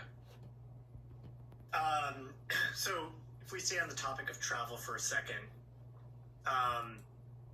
one of the things that I feel like has been broken, and it really broke during when kind of COVID had taken place. People are everywhere now. People have moved to new cities. You moved to Miami. I moved to New York. We both lived in San Francisco. Our friends have moved all over the place. And there hasn't been what I want to call this micro social network, which is a very minimalist thing. It does one thing really well. And we'll get into that in a second. But there hasn't been a micro social network around where my friends are. So especially in summertime when all my friends who live in New York are all out traveling. I want to know, if we end up overlapping the same city, or if we're going to overlap in the same city, I would love to know that in advance so we can kind of arrange some plans, maybe meet for a meal, plan some stuff out. But you might have noticed that Instagram had launched their kind of, you could call it status updates. Those status updates are, I would say, at least in my feed, 90% of it is just people telling their friends which city they're in. And I don't know if Instagram had either envisioned that would be the primary use case for their status updates. But I think it says something really important, which is friends want to know where their other friends are. So a lot of people, and including myself, I have a lot of my close friends on Find My Friends. And that's Apple's kind of take on this, call it pseudo social network. But it's a very flat, there isn't much depth to Find My Friends. And instead, what I would love to see is where I could push a button. It just automatically updates my location. The feed would be incredibly simple. It shows your friends based on your proximity to them. So just imagine your face right next to mine. It's we're overlapping in Montreal. I shoot you a text, and I'm like, hey, we should grab a meal. I saw that you're in Montreal. And I'm sure you remember, I don't know how many of your listeners remember this, maybe this is dating us a little bit. About 10 to 12 years ago, there was a private social network called Path that had kind of taken, really the media, it had kind of taken off on its own. And the whole premise of Path was a privatized, closed social network of your close friends, family members. So you're only able to, I think, have up to 75 friends. I'm not sure on the exact number of that, but you only wanted to accept friends that were your true friends, call it 75 best friends. And you would be able to kind of see their lives through a series of photos and, videos and status updates and locations. But people have been wanting a Path-like social network for so long because, Twitter is a completely different product today. Facebook is a completely different product. And now, we kind of use Instagram for letting our friends know where we're at.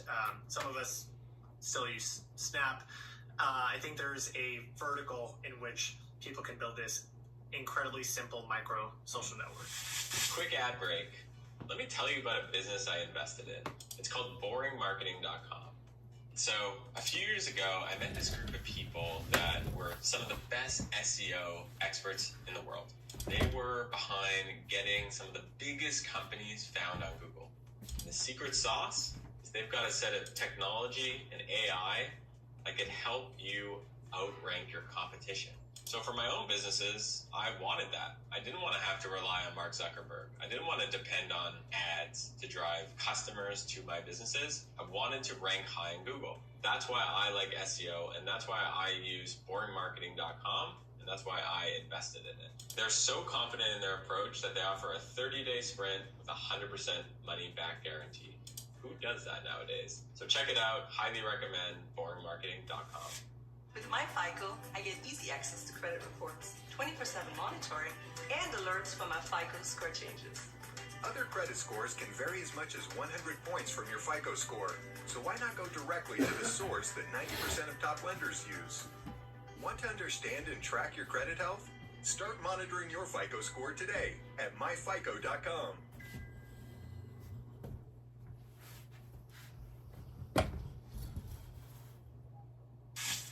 So, yeah, let's talk about, first of all, I just want to say something that I always, when it comes to building a new startup, consumer social, I'm always like, don't do it, Greg, don't do it, Greg, don't do it, Greg. And then I'm like sketching it out, and then it's like, oh, no, I'm doing it. The reason is it's playing startups on hard mode. It is just so hard to do it well. Now, I will say what changes it a little bit is with AI now, it is faster to create these products. So you don't need to raise $2 million and hire a team of 10 to beta test this.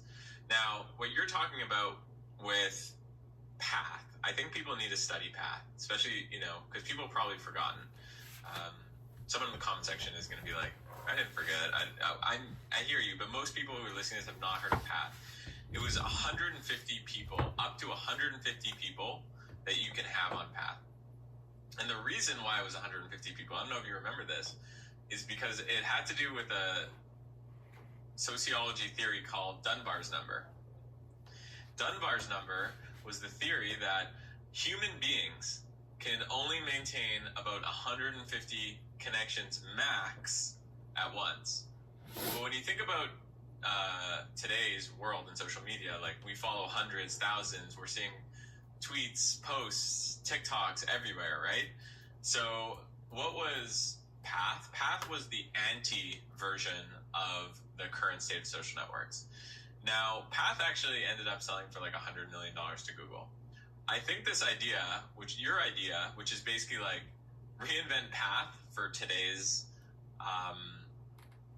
for today, is really interesting. I'm not convinced that it's I'm in a new city, like I need it, I'm in a city and like you're in the city and like, let's hang out. But I think the idea around a social network called Dunbar, I think that you get like the name of it is Dunbar because then there's a story about Dunbar.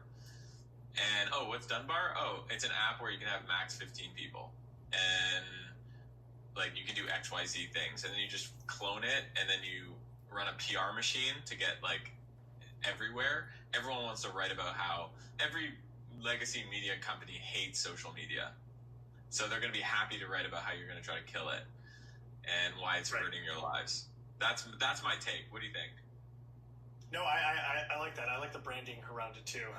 I think a lot of people in our industry who had got to play with Path and even more broadly than our industry have kind of wanted a path for 2024, 2025, right? What does it look like today? To your point, the reason why we haven't seen one since the existence of Path is because, like you said, consumer and social are like oil and water. It's just, it's so hard to mix. Almost impossible and quite nearly impossible, right? So many companies have tried to build consumer social products. I think there is such a demand for it, but when there aren't network effects or, kind of levels of scale to it, it kind of really becomes difficult. So if I'm the only one on this app and none of my friends are on it, and there's like, I have some internet friends who I don't consider to be close friends, where I feel comfortable enough either sharing my location or photos or whatever, it becomes really tricky. My very specific use case was around, I love, kind of seeing where my friends are at any given time, like, oh, cool, and it doesn't have to be like the exact GPS location. It has to be like, assuming we're close enough friends and we see that we're in a different city in Europe, and we have plans to kind of like meet up, it kind of creates, it's a conversation starter. And I feel like most social networks kind of today are, you're kind of taking in a lot of information, you're not contributing, you're kind of just lurking around. So if you could kind of get the consumer to create information or to create something to discuss, or to spark a conversation, that would hopefully create more engagement around the app. But I think, to your point, there's a lot of ways to go around it. the desire for having a closed off network with your friends because everything is so public these days is certainly there. Hopefully someone built it and hopefully we can use it. Yeah, and I think that with the location bit, I think what was cool about Path back in the day, and like people should really look at it, like when you used to open up Path, I'm pretty sure you used to say like good morning from Hayes Valley, you know, it like knew your neighborhood even. Hayes Valley, San Francisco, a neighborhood in San Francisco. So I think that if honestly, like I kind of want to do this, but like someone should just clone Path. Like look at exactly what they did. Clone Path, make it like a little more shiny or a little more glossy or a little more beautiful in today's 2025 standards. But like from a dude, I hate to admit this publicly. I'm just gonna go ahead and say this because whatever. If you're gonna judge me, judge me. I went on Facebook the other day because I wasn't. No, it gets worse. It gets way worse.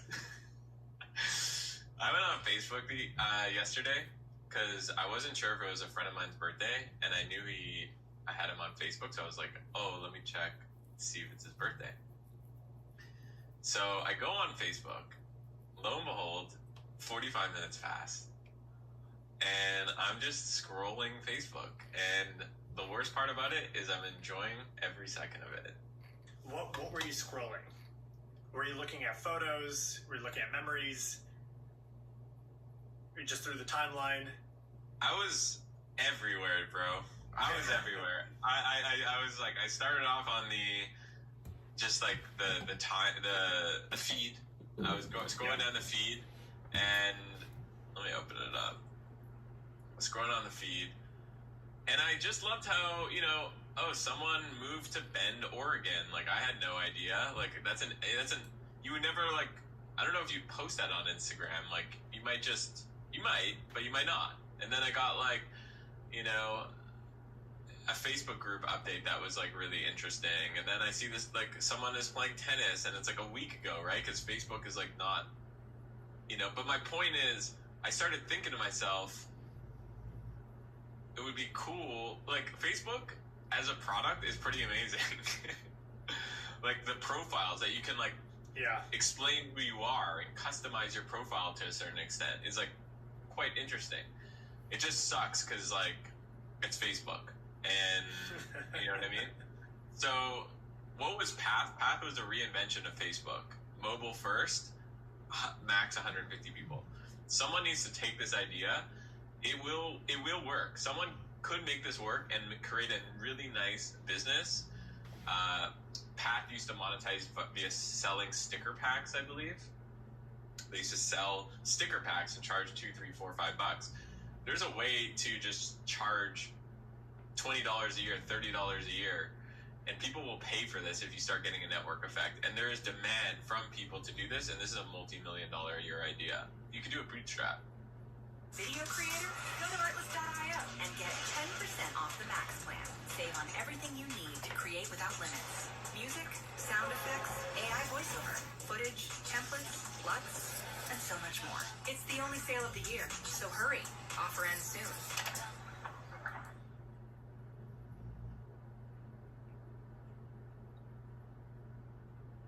So you're looking for an opportunity in real estate. You want to make money. You don't want to be an agent. You don't want to be a wholesaler necessarily, but you think that there's no opportunity. Well, guys, there's 7,500 of these opportunities that pop up every single day. And what these opportunities are, That's right. And I also think, I mean, you look at the progression of Snap as a company and where they've been able to monetize from, and even Instagram, right? It's like sponsored posts and very curated to the user sponsored posts, relevant ads. I also, so there's this wild idea, but this is very kind of like tech forward and less kind of steers us away from this idea, but I'm going to come back to it. I've thought about this a lot, you know, with kind of ChatGPT launching 2 or 3 years ago now, and companies constantly trying to train their local language, you know, their large language models with more information. I feel like there's a future in which we will, the SaaS subscription model, which call it $8 a month, $16 a month, and then there's an enterprise plan, right? Very typical SaaS structure. That gets replaced with being able to commit your personal data. So I'm talking about like anonymized data, where this data gets anonymized and then someone like Facebook can basically train on it. So just like, and we're talking not necessarily Shaw, Meta. Peace, Infinite Waters diving deep once again. I woke up like this, deep dive was all magical and fly with a blue light on the side of my forehead. Just, whoa, breathing in that good ass prana, baby. What else, deep divers? Raising the frequency. I feel so much better now. Raising the vibration. I feel so much better now. Take that, take that, take that. Hadouken, that good ass energy I'm sending you, deep divers. The cat down the road told me you feel so much better now. A big shout out to everybody who's joined the new Ralph Smart Patreon page for all new exclusive content that's going to help you become your greatest version. Patreon.com/Ralph Smart. Deep divers, click the link down below and be inspired. So let's talk about the 3D 5D split that's happening right now, deep divers. Get ready, because the 3D 5D timeline split is happening right now. Deep divers, get ready, because the 3D 5D Earth split is happening right now, and I've been telling you about it. Oh yeah, for years we've been diving deep about it. And it suddenly reached a crescendo, deep dives. It's all happening. It's all happening right now all at once. The split is growing larger and larger and larger. Have you noticed it, deep divers? Have you felt this shift recently? We're going to talk about it. Oh, we're going to talk about it, deep divers. And this information is not only going to inspire you. With a Coursera Plus subscription, you can become an AI guru, data scientist, digital marketer, or anything you want to be. Gain new skills from industry experts. Get started now.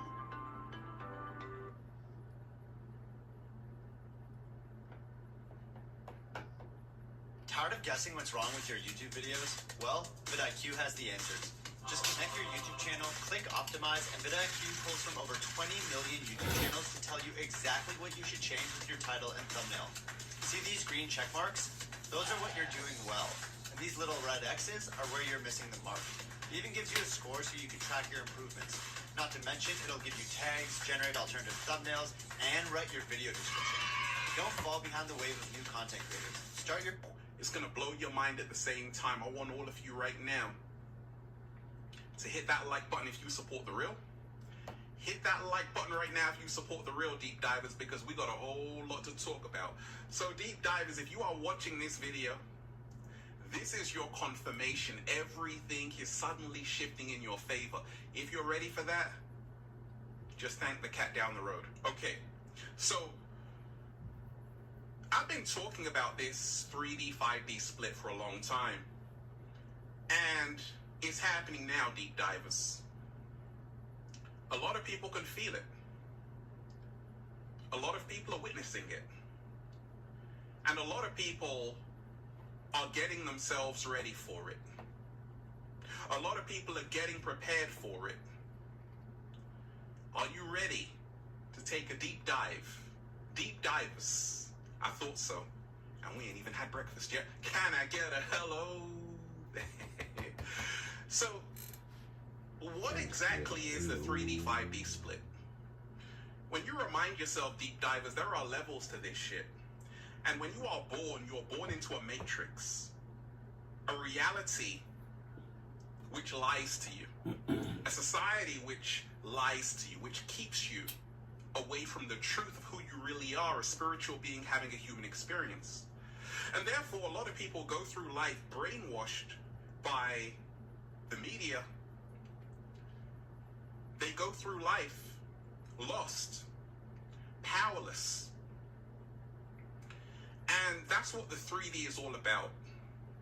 The 3D is all about survival. It's all about fear. It's all about a low frequency, a low vibration. But as you journey through life, you realize, oh my gosh, I can elevate to another dimension. And there is the fourth dimension, which is time. And then when you go beyond that, you're in the fifth dimension where love reigns supreme. And this whole split which is happening is really a split between love and fear, love and hate. The world is splitting as I'm speaking because there is a divide in consciousness awareness. There are some people who get it, who realize that we're so much more than we've been told, and there are some people who are fast asleep. This 3D, 5D split is happening. Now, there was a video I was going to play for you, deep divers, but guess what? I can't play it on this platform, right? But it actually shows a Ukrainian drone dropping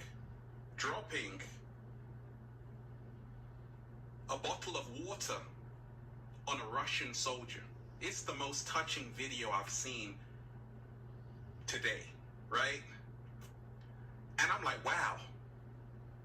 He was like pleading to surrender.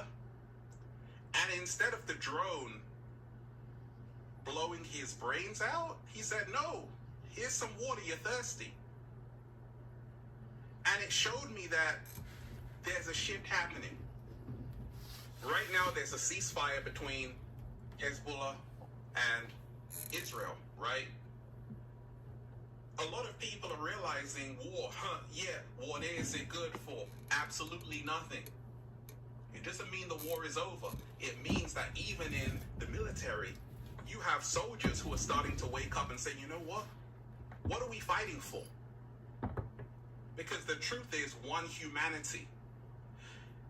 And the 3D, 5D split is happening. Many people are realizing, actually, we don't want World War III. In the 3D, they're trying to push for World War III. In the 5D, war doesn't exist. You know why? Because war is about separation. That's the 3D. They put you in different boxes. Race, nationality, creed, color, all of these different boxes. All of these different boxes. In the 5D, it's one humanity. You realize that actually, namaste, the divine in me sees the divine in you. In Lakesh, I am another you in a different time and space. If I hurt you, I actually hurt myself. And that's the 5D consciousness that's hitting the planet right now. But there's a split happening because there are people who are still under the spell of big tech, under the spell of big pharma, under the spell of big brother, under the spell of big media, and they get consumed by fear. Because in the 3D, there's always a bad news story for you. But there's a split happening. There's people who don't want to be run by fear, because that's 100 hertz frequency. They want to start vibrating on love. They want to start vibrating on love, which is a 528 hertz frequency. And this split is happening. There are some people who are quitting their job. Screw this, I'm going to Thailand. That's the fifth dimension, where you choose freedom. You can still work, but it's the kind of work that actually brings you life. It doesn't take it away. Get ready, deep divers. The 3D If you're a content creator of any kind, you need to check out Motion Array. My name is Paul, filmmaker and YouTuber, and I am using Motion Array that has helped me produce a lot of content fast and has taken my videos to the next level. Motion Array is a marketplace with over 1 million high-quality assets which are easy to find, including stock footage, royalty-free music, sound effects, templates, and more. With the unlimited license, I can download as much as I want to, and as Motion Array is keeping up with the latest trends, I know I will find exactly the asset I'm looking for my next video. So join me and go to Motion Array right now and take your videos from good to the best.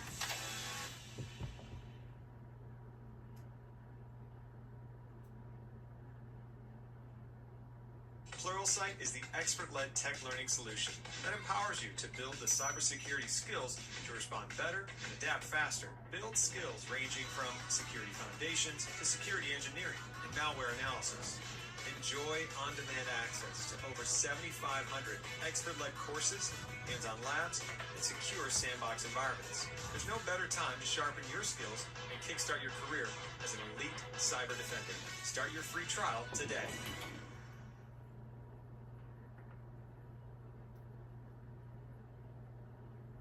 The split is happening now. There are a lot of people right now who are leaving busy cities. They write to me, they're like, Ralph, you know, I'm leaving my busy city. I'm going off grid. Ralph, I'm leaving my busy city. I want to connect with nature. Ralph, I've been longing for community. There are so many people who are in these cities in the matrix who are lonely. Loneliness is at an all-time high right now. And that's very ironic because there's more people on the planet. Doesn't make sense. Well, it makes sense because people aren't putting their humanity first. Things were designed to be used. People were designed to be loved. The problem with the world is that things are being loved and people are being used. And that's the reason why right now you want to protect your energy as much as possible. Because there's a lot of chaos right now on the planet. There's a purge happening. There's a lot of drama happening right now on the planet because once again, I told you, humanity has to do its shadow work in the 3D before it can become illuminated in the 5D. Slow motion this side. Before New Earth can emerge, Old Earth has to crumble. But there's a split happening. You see, Old Earth is actually going to be the new prison. New Earth is going to be the new paradise. That's the 5D. And I entered the 5D when I said, being free is my birthright. I don't want to be controlled. I don't want to be a slave. I want to be free. And it's not easy, but it's possible. That's what the 5D looks like, deep divers. That's what the fifth dimension looks like. Doesn't it look beautiful? Oh, we're flowing. Oh, we're elevating. Oh, baby. There's a split happening, deep divers. A big split happening. Now, it's funny. We're in a world of technology. Now, I love technology. I use technology, but I'm not used by technology. And I read an article talking about how a lot of people are having eye problems because they're always staring at a screen. Not only that, a lot of people have become antisocial because they are actually connecting with their phone more than an actual human being. And this is also a part of the 3D, 5D split that's happening right now. You see, what's happening, Elon Musk went on Joe Rogan and said, you're already a cyborg. This is an agenda which is all about turning human beings into artificial intelligence. It's an agenda about fusing human beings with artificial intelligence. And it's happening right now. This is part of the 3D, 5D split. AI is actually replacing you. You are becoming AI. And with this monumental shift that's happening, business is the most competitive sport. I think about my competitors all day, every day. I'm Mark Cuban, entrepreneur, inventor, I remind myself to choose my humanity over this artificial insanity. Slow motion this side. I use technology, but it's my servant. It's not my master, right? Because there are a lot of people who have low self-esteem because they're comparing themselves to other people on Instagram, on TikTok, on Facebook, and all of these apps. It's destroying people's mental health, all kind of things. And it's a trap to keep you in a low frequency and vibration. I came across a story, deep divers. A woman's son took his own life, and she claimed it was because he was interacting with character AI, okay, this app which you can talk to the chatbot, and it's like a virtual friend, and it is very lifelike. It's a brave new world, and this is also part of the 3D 5D split. Take a listen.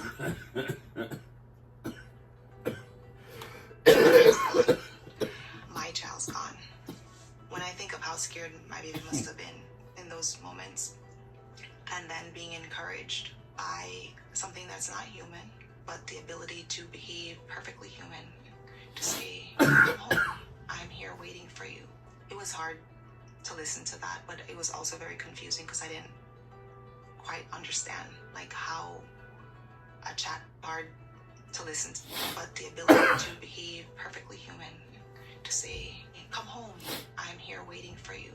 It was hard to listen to that, but it was also very confusing because I didn't quite understand like how a chatbot could respond to a person.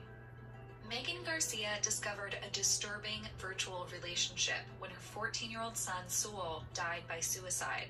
He'd been chatting for months with chatbots he accessed through character AI, including one called Daenerys Targaryen, a reference to the Game of Thrones character. As his sort of relationship with technology evolved, that you talked about, there was more screen time. Like, did you have a sense of why that was happening and that it was related to the character AI? No, I thought that he's a teenager now, but I didn't automatically think that the beginning changes in his behavior was because of a bot. He was always an ABA student.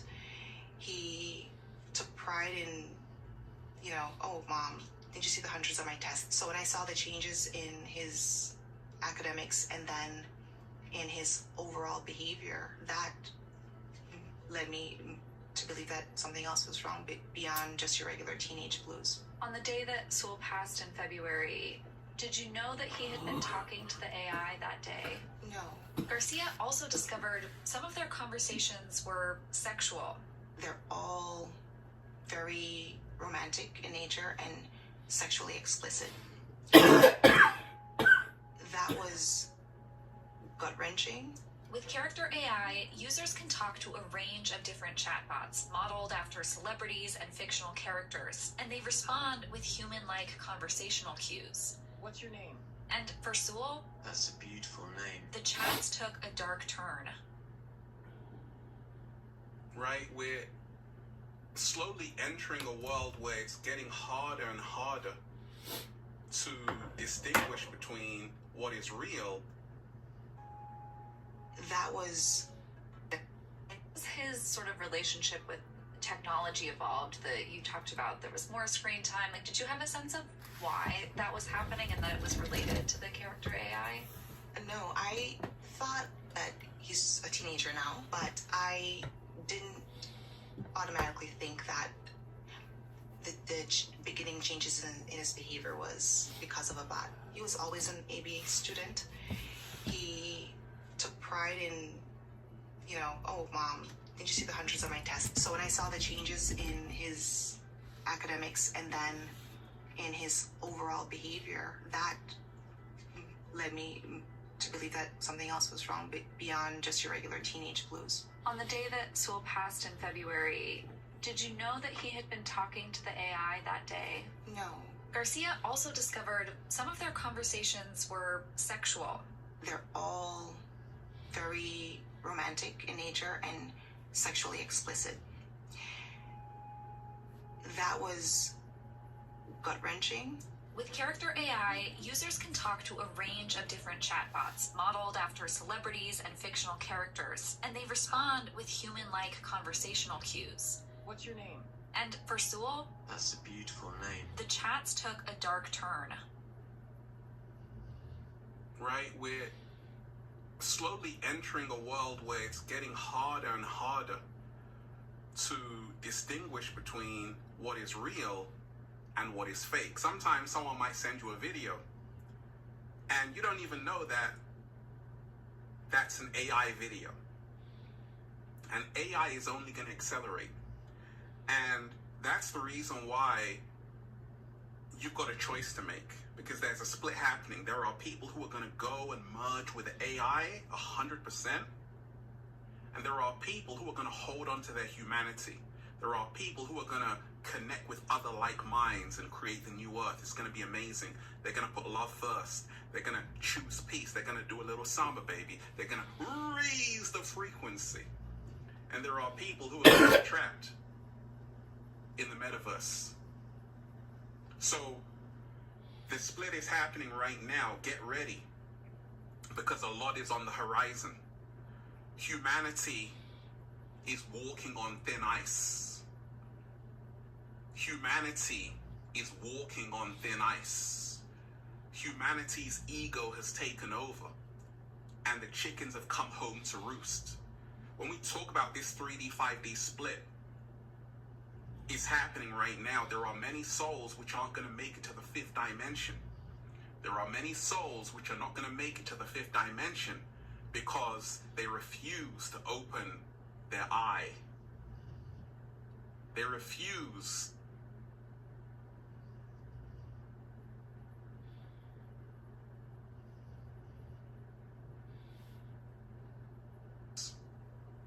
to see the truth. And therefore, they will be kept in the lie. They will be kept in the illusion. They will be kept in the misinformation. Right now, there's a great battle happening.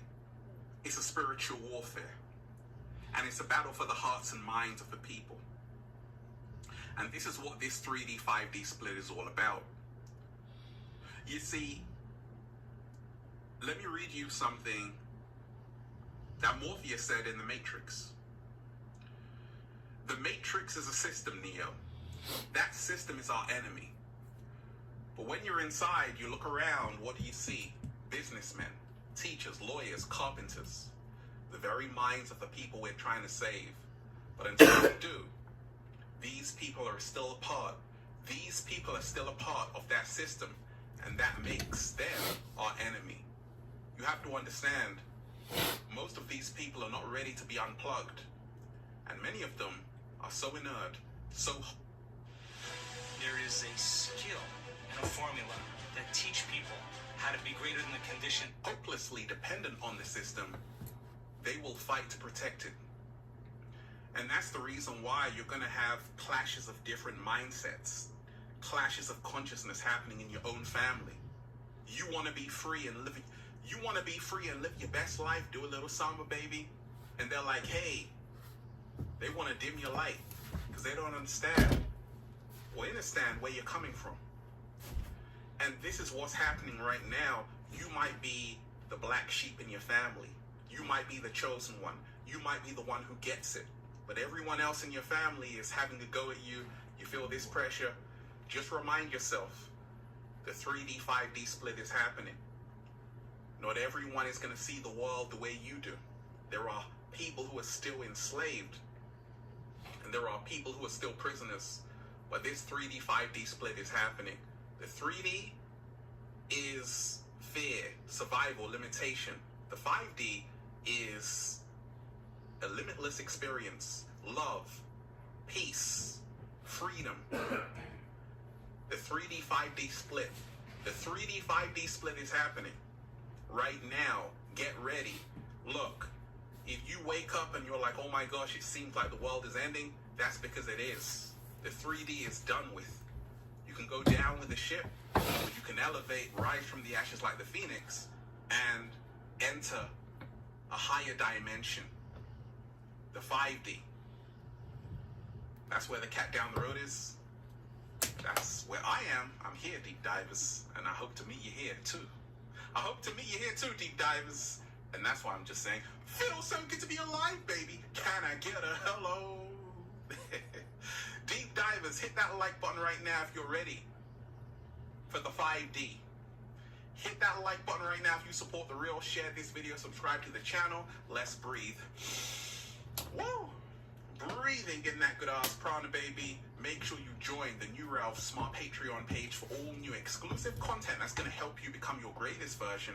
Patreon.com/Ralph Smart. Deep divers, click the link down below and be inspired. Also, check out the #1 best-selling book, Feel Alive by Ralph Smart on Amazon and at ralphsmart.com/the book, The Bible of Becoming Your Greatest Version. And the latest new book, The Book of 1111 Infinite Quotes by Ralph Smart at ralphsmart.com/the book, The Secret Recipe to Becoming Your Greatest Version. And go and get the Good Ass Prana shirts, deep divers, all new designs you're going to love for men, women, children, even cats down the road at ralphsmart.com/clothes and spreadshirt.com if you're in America. And if you're a sexy ass model, woo! With a whole lot of heart, you want a model with the clothing? Well, go and buy some. And if you want a one-to-one consultation with me so I can help you become your greatest version, make sure you book it at ralphsmart.com/one-to-one sessions. Deep divers, they tried to bury us. They forgot we were seeds. Get prepared. Be ready, because a 3D, 5D split is happening right now. Protect your energy. Remind yourself, not everyone is going to see the world the way you do. Connect with like minds and thrive. Peace. Infinite waters, diving deep once again. Stay well, stay healthy. Peace. You. Once again, deep divers, make sure you hit that like button if you support the real. Share this video, subscribe to the channel. Once again, hit that like button right now if you support the real, and leave a comment down below of gratitude and appreciation. It's one love. Peace.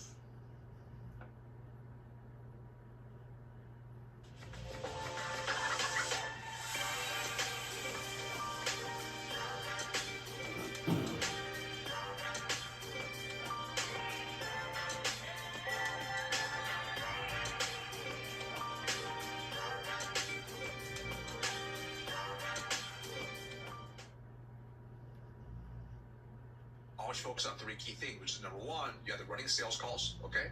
You generate revenue, or you're booking sales calls, you generate pipeline, or you're increasing your skills, right? Which can generate future revenue pipeline. And your day should be structured that way. And you show them what it looks like on a counter, 8 to 5, where the times are, what does it actually look like, all right? And again, if you're building in everything else that you're doing with the other team routines, they're going to start getting better results too over time, all right? Now, one other thing I think is key to have as well is, some people don't like this, I think this is very, very valuable, is you want to make sure, especially if they have some self-study time, or even when they're taking notes, you want to recap what they're actually learning to you. So a lot of times you see some of these new hires, they're sitting there watching a training, or they even, like, if you're doing live training with them, like, oh, okay, cool, maybe taking notes, maybe they're not taking notes. I set a very clear cadence for them, right? Where, now not everyone's going to like this, but I think it's very, very valuable, which is every day, at the end of each day, they basically would Slack, in a separate Slack channel, the top 5 things they learned that day, and how will they apply it. So in this way, every day you can see what they're actually internalizing from what's being trained to them. But more importantly, not only is it the notes from what they learned, it's how will you apply it. So this then tells you quite a bit from, are they able to take the instructions and know how to drive? Or are they kind of getting stuck in the weeds a little bit, which is okay, but now you can coach them accordingly based off their response.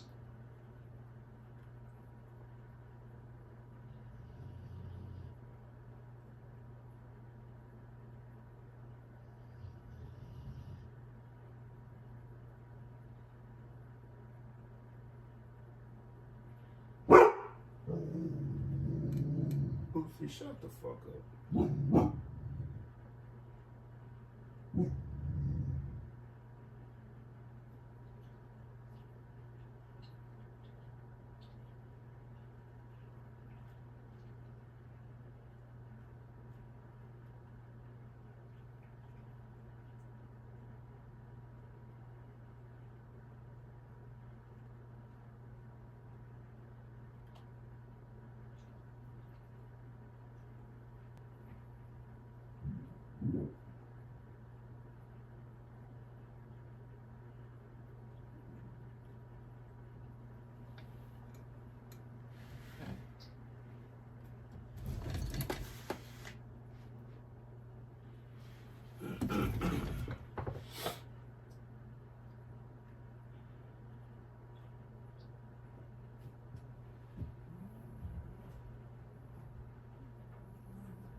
world is filled with noise and distractions, cleverly designed to keep you small, to diminish your strength, to steal your time.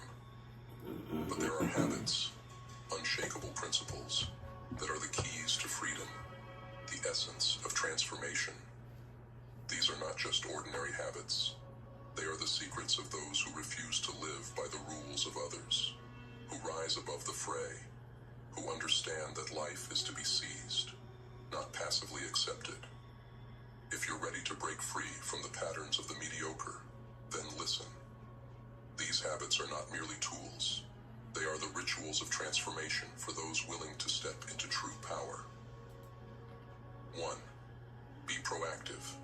Master the domain of action. Weakness waits. It sits idly, reacting to the world, cowering in fear of change, hoping that life will somehow align with its desires. But the powerful know that the world is not given. It is taken. To be proactive is to shed passivity, to rip away the chains of indecision, to seize life by the throat and command it. The proactive person does not simply do, they create. They take responsibility not only for their actions, but for their thoughts, their emotions, their very essence. This is mastery over self, the foundation of all true power. Command. Starting now, every single thing in your life is your responsibility. Strip away the excuses, the rationalizations, the blame. They are the crutches of the weak. Embrace the truth that every action or inaction has led you to this point. Do not wait for permission to take control. Seize it.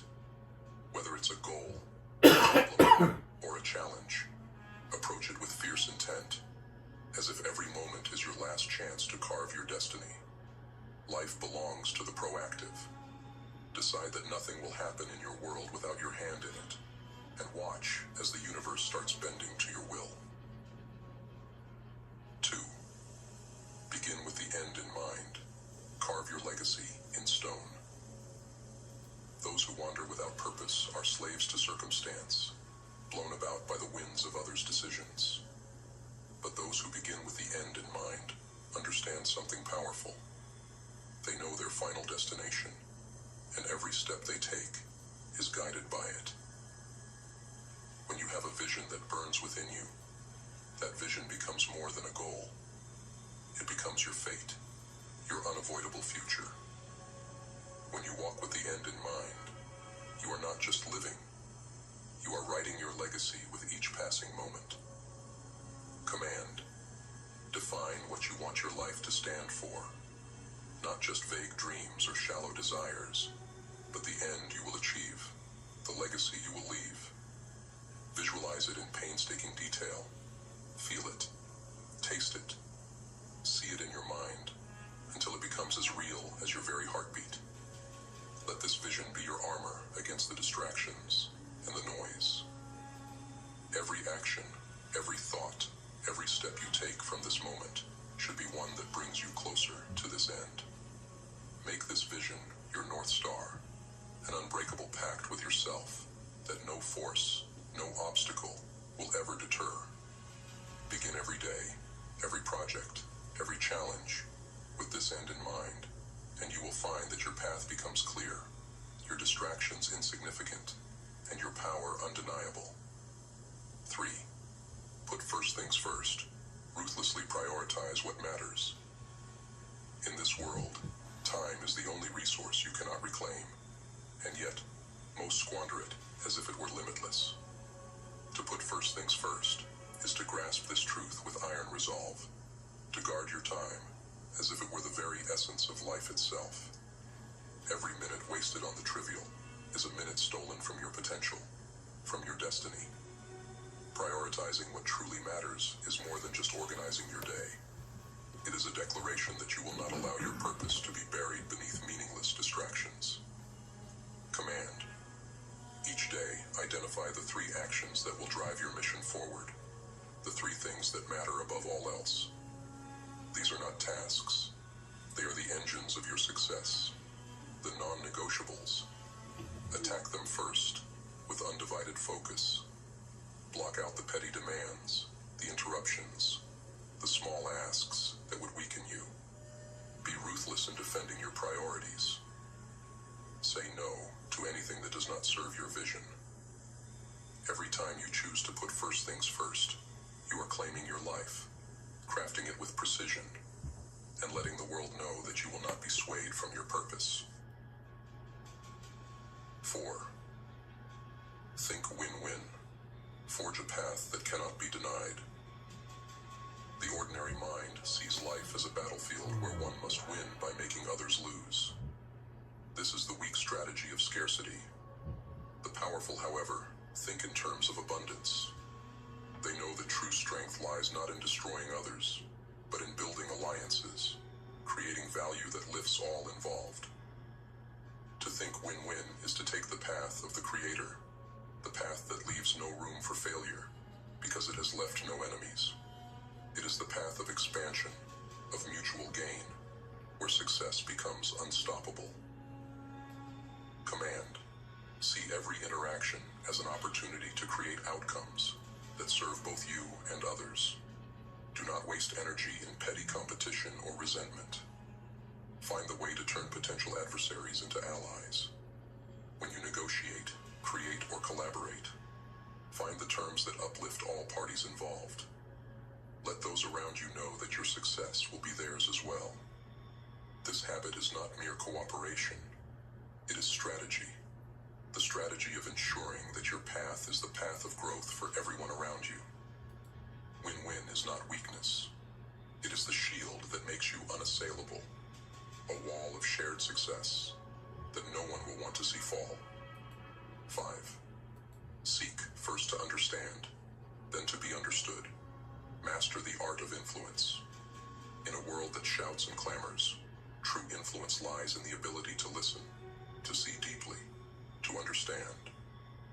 Those who seek only to be heard are like noise, forgettable, fleeting. But those who first understand, who listen with intent and clarity, are the ones who command true respect.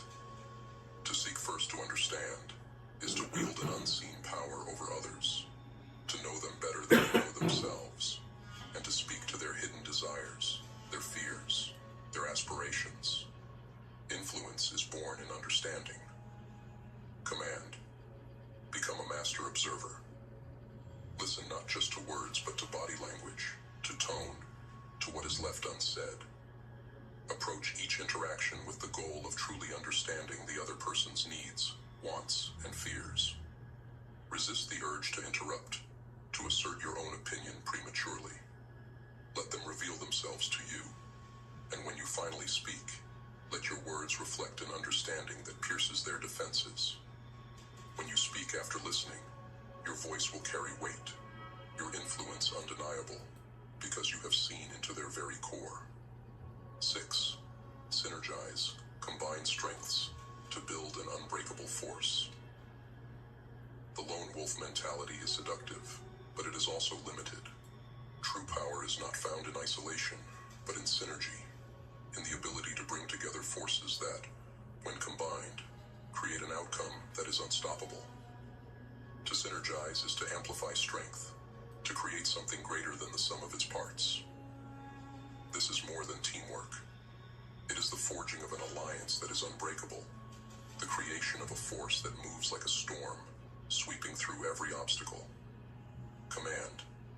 Identify those whose skills and strengths complement yours. Form alliances with those who are as dedicated, as fierce, as driven as you are. Bring together these forces with a single-minded purpose, an outcome that serves all. When you work with others in this way, the results will be more powerful than anything you could achieve alone.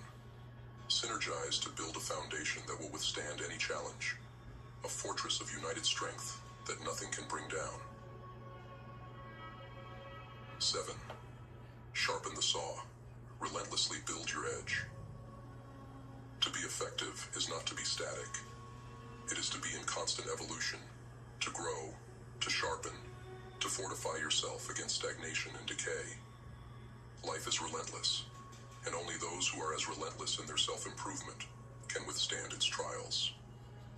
To sharpen the saw is to understand that you are the ultimate resource, and that every day you must work to enhance your mind, your body, your spirit. This is not mere self-care. It is the path to unbreakable power. Command. Devote yourself to daily rituals of self-improvement. Train your body to be resilient. Train your mind to be unyielding. Train your spirit to be unbreakable. Every day, take time to sharpen your skills, to expand your knowledge, to deepen your resolve. Know that there is no limit to what you can become, that every challenge you face is an invitation to grow stronger. Sharpen the saw, not because it is easy, but because it is necessary. For when the storms of life come, only the sharpest, the most honed, will stand tall and unshaken. Each of these habits is more than a guideline. They are the foundations of greatness. To practice these habits is to craft yourself into someone who cannot be ignored, who cannot be defeated. The 7 habits are more than steps. They are a transformation, a rebirth. They are the path to power, to effectiveness that shatters mediocrity and demands respect. Embrace them and let them forge you into the person who will command their destiny, who will live not as a pawn in life's game, but as a master of their own fate. Boost your career with Coursera Plus. With Coursera Plus, you can pick from over 7,000 courses to find the right programs for your goals. Start today with a 7-day free trial.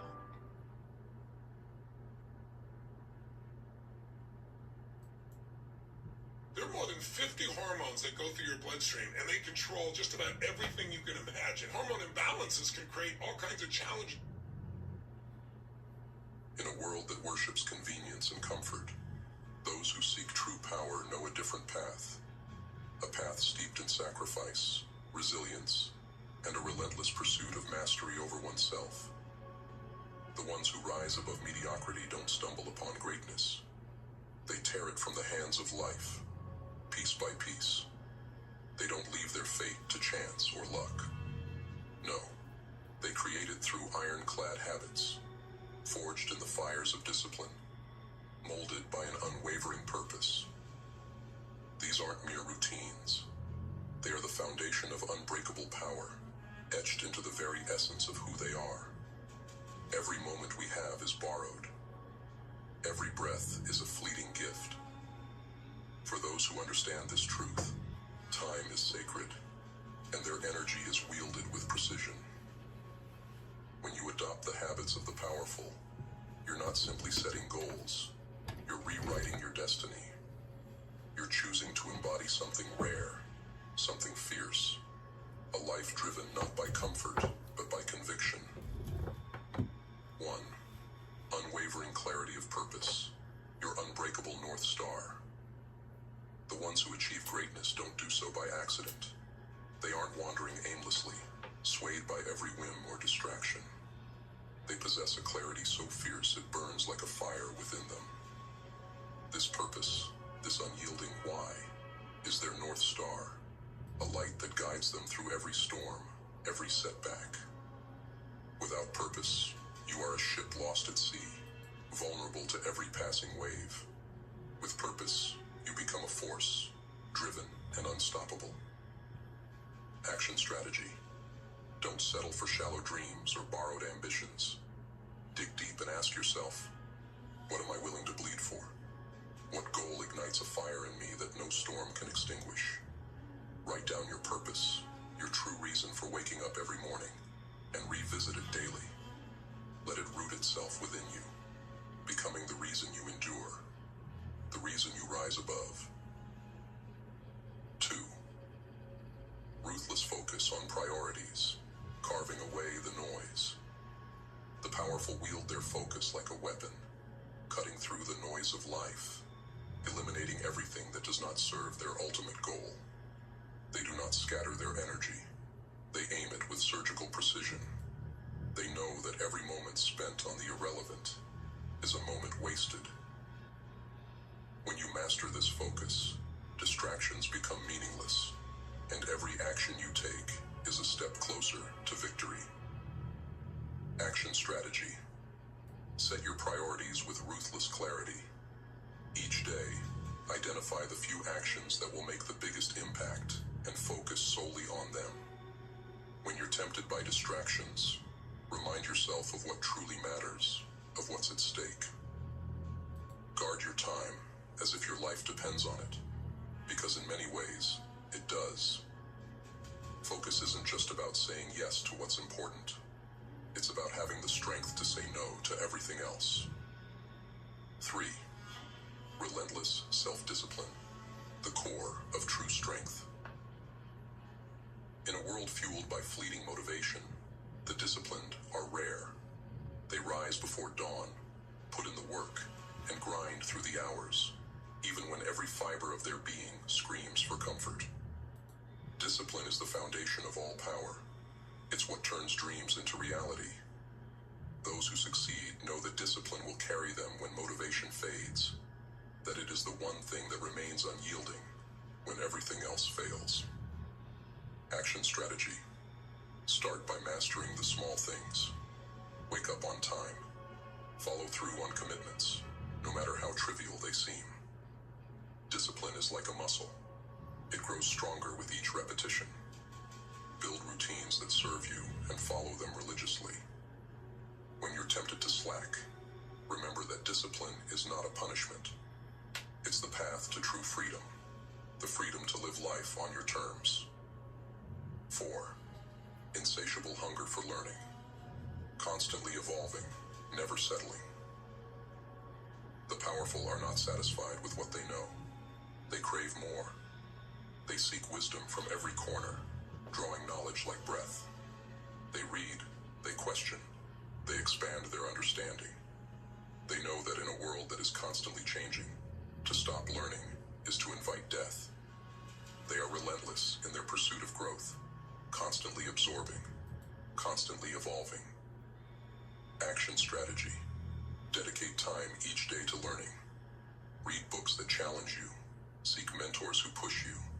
Absorb perspectives that stretch your mind. Every bit of knowledge you acquire is a tool, a weapon in your arsenal.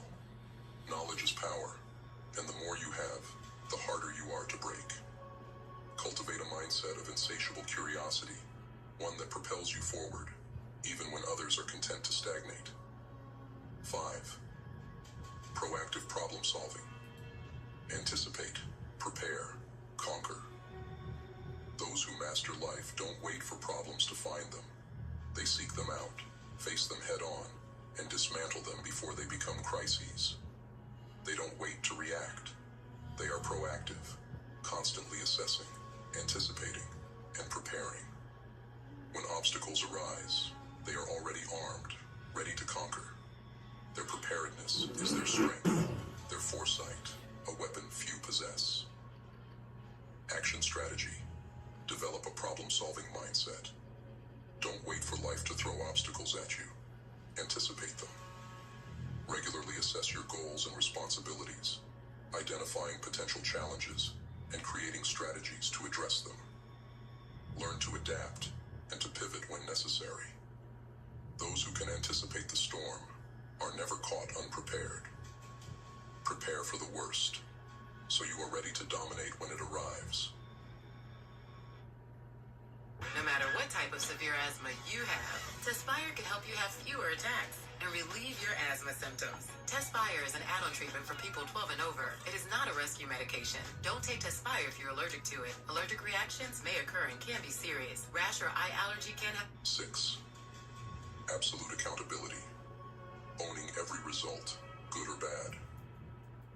The powerful don't hide from their failures. They own them. They take responsibility for every decision, every action, every outcome.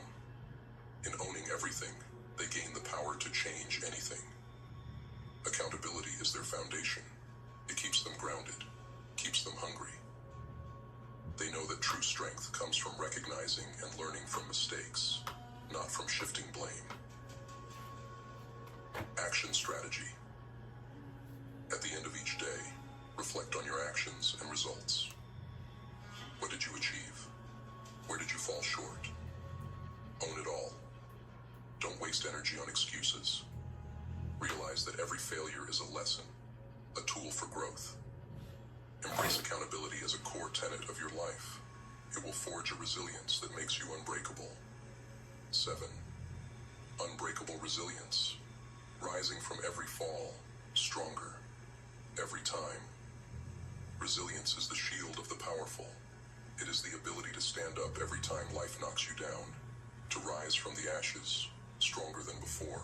The relentless know that life is a battlefield, and only those with unbreakable spirits survive. They are not afraid to face hardship, to endure pain, because they know that every fall strengthens their resolve. Action strategy. Embrace hardship as part of the journey. When you encounter obstacles, don't shy away. Face them, endure them, and use them to fuel your growth. Remember that resilience isn't about never failing. It's about rising every single time. See every setback as an opportunity to grow stronger. When you refuse to stay down, you become unstoppable. 8. Ruthless control over mindset. Building a fortress of mental power. The strongest don't let negative thoughts or emotions rule them. They have mastered the art of controlling their mindset, creating a mental fortress that shields them from doubt, fear, and weakness. They know that thoughts are powerful, that what you believe shapes your reality. So they choose their beliefs carefully, reinforcing only the ones that make them stronger. Action strategy. Practice awareness of your thoughts. When negativity creeps in, challenge it. Replace it with thoughts that align with your goals. Reinforce beliefs that empower you, that remind you of your strength and potential. Cultivate a mindset that is immune to fear, resilient in the face of doubt. Let your mind become your strongest ally, a weapon against anything life throws your way. 9. Mastery of time. Guarding the only resource you can never get back. The powerful know that time is precious. They don't waste it on trivialities or empty pursuits. Every second is used with intention, with purpose. They understand that the way they spend their time defines their life, and they guard it fiercely. They prioritize, eliminate distractions, and channel every moment into building their legacy. Action strategy. Plan your days with ruthless efficiency. Break your goals down into tasks, prioritize them, and eliminate distractions. Guard your time as if your life depends on it, because it does. Say no to what doesn't serve your purpose, and invest every moment in what brings you closer to greatness. Time is the only currency that truly matters. Spend it wisely. 10. Empathy as a silent power, leading by understanding, inspiring loyalty. Empathy is often misunderstood as weakness, but the powerful know it as strength. They understand that to lead, to inspire, they must connect with others on a deep level. Empathy is the power to understand, to influence, to forge unbreakable alliances. The strongest know that people are the true currency, and by leading with empathy, they gain loyalty, trust, and respect. Action strategy. Practice empathy in every interaction. Truly listen to others. Seek to understand their motivations, their fears, their dreams. Build relationships based on trust, respect, and understanding. Empathy isn't about appeasing others. It's about knowing how to connect, how to influence, how to lead. When you master empathy, you become a force that others are drawn to, a leader that others follow without question. A dark invitation to true power. This path is not for everyone. It's a path that demands sacrifice, that requires endurance, that leaves no room for comfort. But if you're willing to embrace it, to let go of ease and embrace the fire, you will discover a power beyond anything you've known. You will become relentless, a force that no obstacle can stop. Video creator? Go to artlist.io and get 10% off the Max plan. Save on everything you need to create without limits. Music, sound effects, AI voiceover, footage, templates, LUTs, and so much more. It's the only sale of the year, so hurry. Offer ends soon.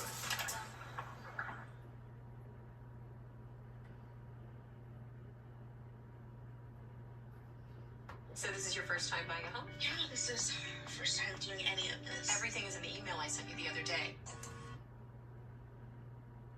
Tonight, as the world outside settles into stillness, that's when our minds often rebel. The chatter, the endless loops of what ifs, and why didn't I? These are the echoes that trap us in our own heads. You know the feeling. We've all been there, lying in bed, staring into the darkness, letting thoughts steal away our peace. Overthinking is a thief, one that robs us of both sleep and sanity. But you don't have to be its prisoner. You have the power to rise above it, to quiet the noise, and to bring order to the chaos in your mind. In our modern world, mastering this skill is more than just a mental exercise. It's a survival tool. An organized mind isn't merely a luxury. It's vital if you want to thrive. Let's dive deep, step by step, into the lessons that will guide you in this journey to conquer your thoughts, silence your doubts, and take control of your mind. Lesson 1. Action over analysis. It starts with the understanding that action, not endless pondering, is what moves us forward. Every time you sit there, mind racing with questions and potential outcomes, you slip further into stagnation. Overthinking is a trap, a way for your mind to keep you comfortably immobilized while convincing you that you're preparing. But ask yourself, how often does that mental preparation lead to real change? More likely, it leaves you stuck, weighed down by the possibilities you've created in your head. The ancient Stoics knew this. Marcus Aurelius, the warrior philosopher, didn't believe in thinking endlessly about every scenario. He believed in calculated action, in moving forward, even when certainty was impossible. When you act, even in small ways, you create momentum, a ripple effect that breaks the chains of procrastination. Every choice you make, every step you take, teaches you something. It liberates you from the paralysis of what if. Consider this. The next time you find yourself spiraling into overthinking, take a single, tangible step forward. No matter how small, let it be a first step towards something real. Maybe it's making that phone call you've been putting off, jotting down your idea, or organizing your workspace. You'll find that action is powerful. It not only dissolves doubt, it feeds confidence. Each step you take tells your mind, I can do this. And soon, those seemingly insurmountable goals begin to look achievable. Lesson 2. You're not that special, and that's a good thing. One of the heaviest burdens that feeds overthinking is the belief that every choice, every action, is under intense scrutiny from the world around us. We hesitate to post online, afraid of how it'll be perceived. We hold back on chasing our goals, thinking that everyone is watching, waiting for us to fail. This is a trap, and it's one that the Stoics were keenly aware of. Marcus Aurelius wrote to himself, "You could leave life right now. Let that determine what you do and say and think." This isn't about being morbid. It's about putting things into perspective. The truth is, most people are too busy with their own lives to care about every little move we make. Realizing this can be freeing. When you grasp that the world isn't hanging on your every word or action, you can let go of the fear of judgment. You're free to try, to fail, to experiment. This doesn't mean you don't matter. It means you can breathe easier, knowing that your perceived missteps won't be the end of the world. Take this lesson to heart. Most people's attention is fleeting. They won't remember your mistakes the way you think they will. So, stop holding back. Stop letting imaginary critics dictate your life.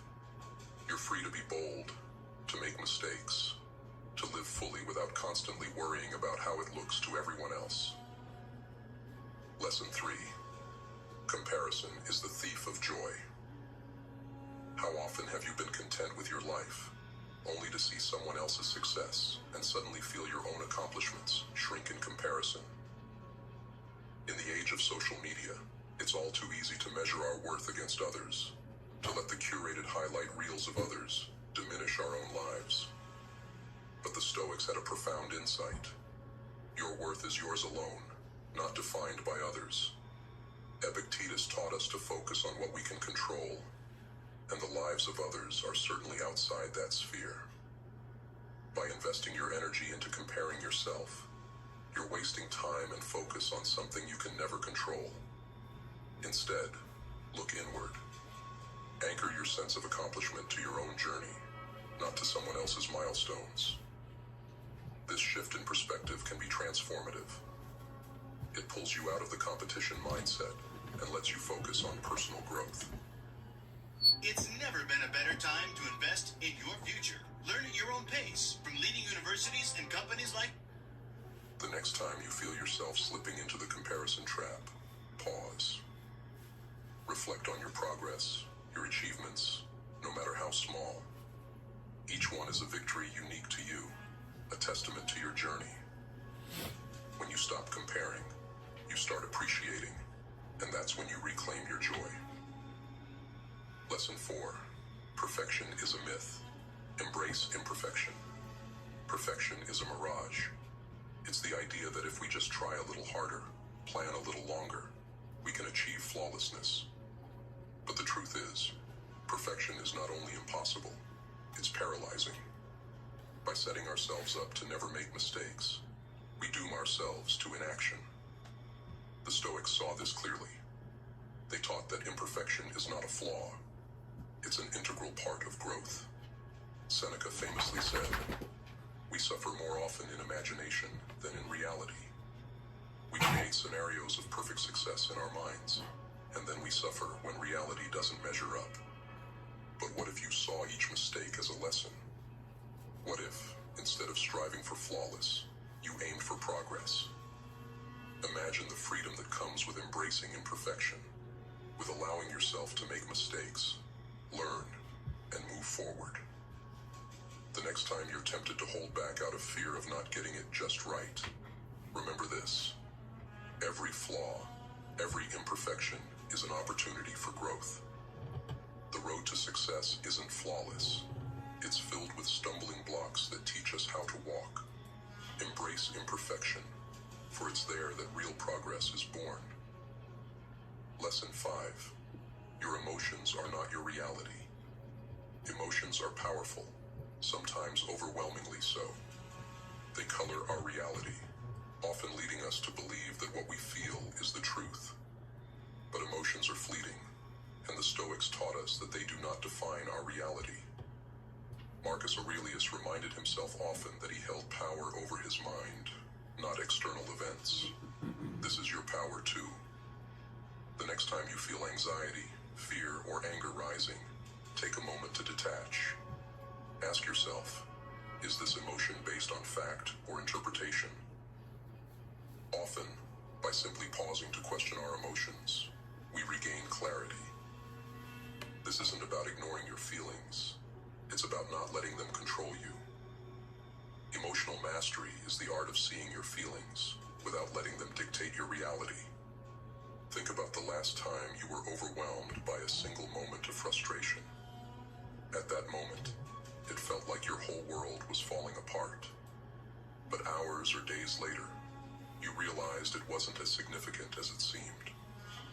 With practice, you can train yourself to detach, to see your emotions as passing clouds, rather than the sky itself. Lesson 6. Detach from outcomes.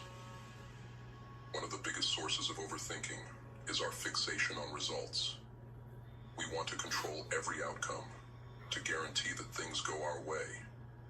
But life doesn't work like that.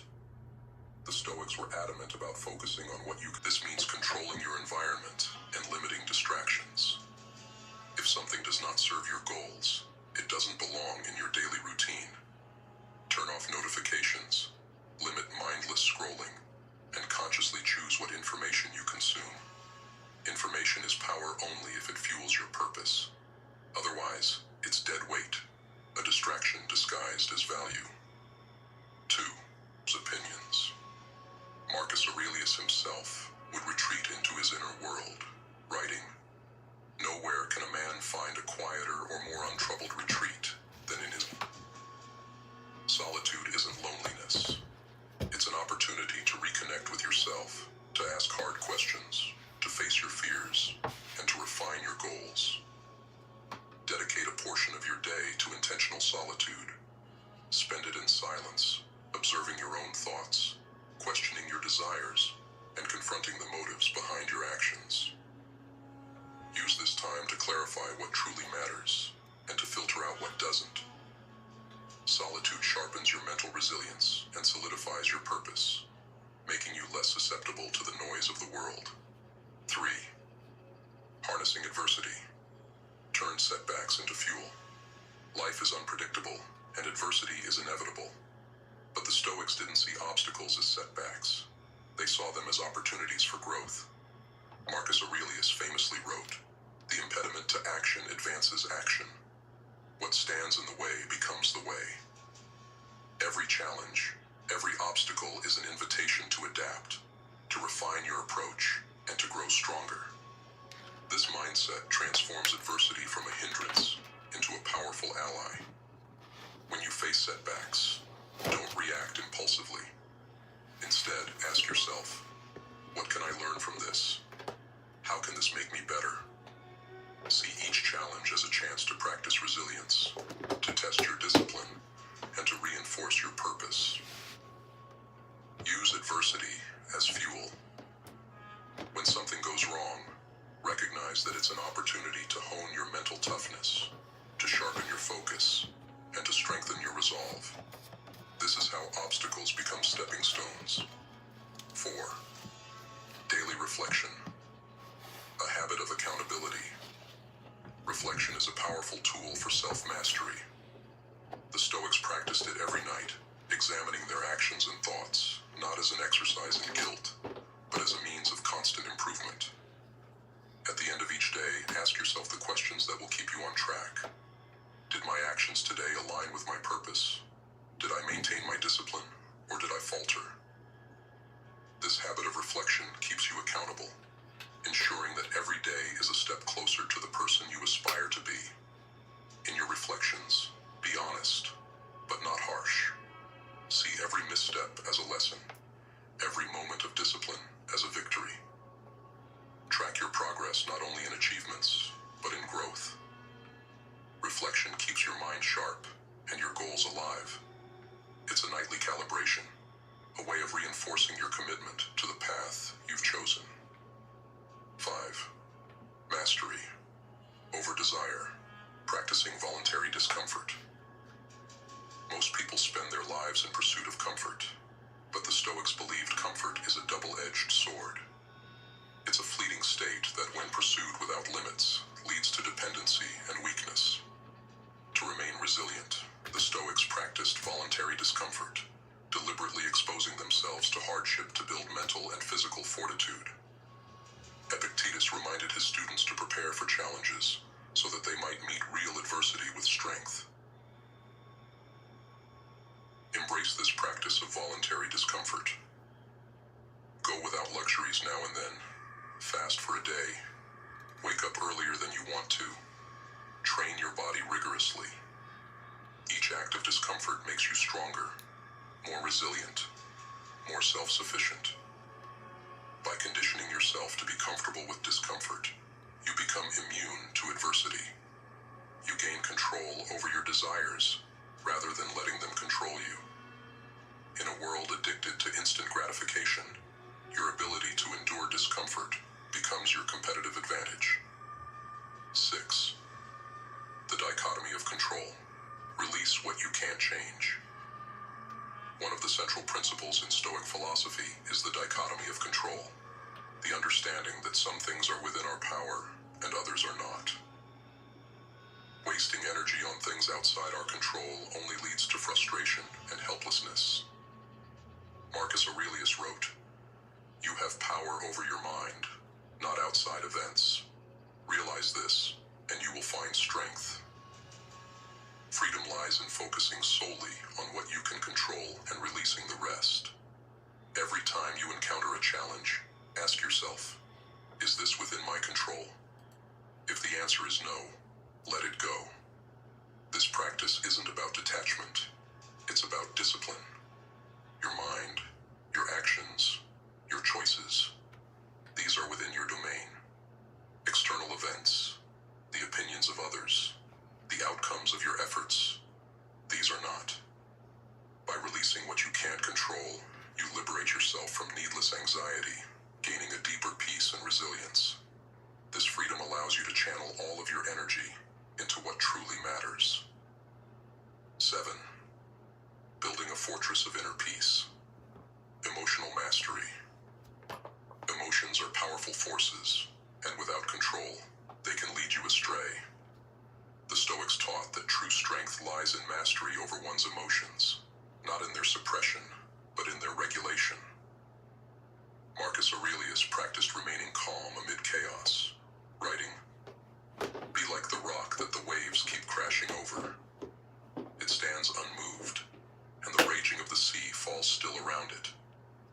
Cultivate emotional resilience by acknowledging your emotions, but refusing to let them dictate your actions. In moments of anger or fear, pause, breathe, evaluate the situation calmly. Remind yourself that emotions are temporary, that their influence will fade. Mastery over your emotions is not about being unfeeling. It's about responding instead of reacting. It's about letting reason guide your actions, allowing you to move through life with calm assurance. 8. Surrounding yourself with excellence. Choose your influences wisely. The Stoics knew that the company you keep shapes who you become. Surround yourself with people who challenge you to grow, who push you to be better. Avoid those who drain your energy or encourage mediocrity. Seneca warned, "Associate with those who will make a better man of you." Your environment is powerful. Choose it wisely. This doesn't just mean the people around you. It also means the content you consume, the conversations you entertain, the habits you build. Are they making you sharper? Are they aligning with your goals?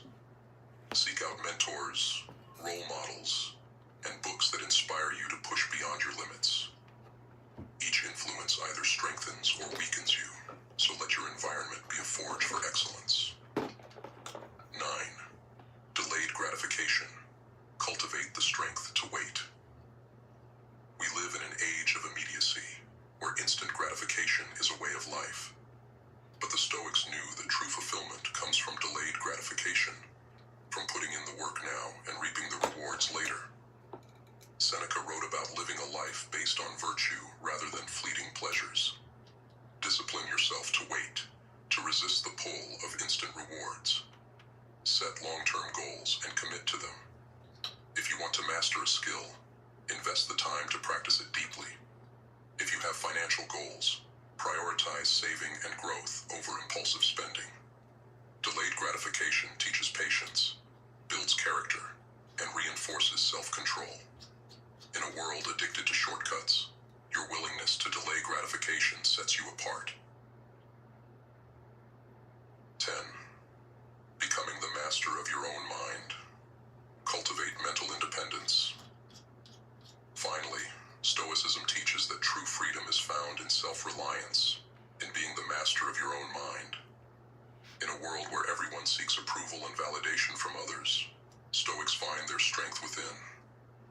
Epictetus advised, "Seek not the approval of others, but the approval of your own conscience." Your happiness, your peace of mind, should not be swayed by the judgments of others. Develop mental independence by setting your own standards, by relying on your own judgment. The more you ground yourself in your values, the less you'll need validation from others. This inner strength, this reliance on self, will make you unbreakable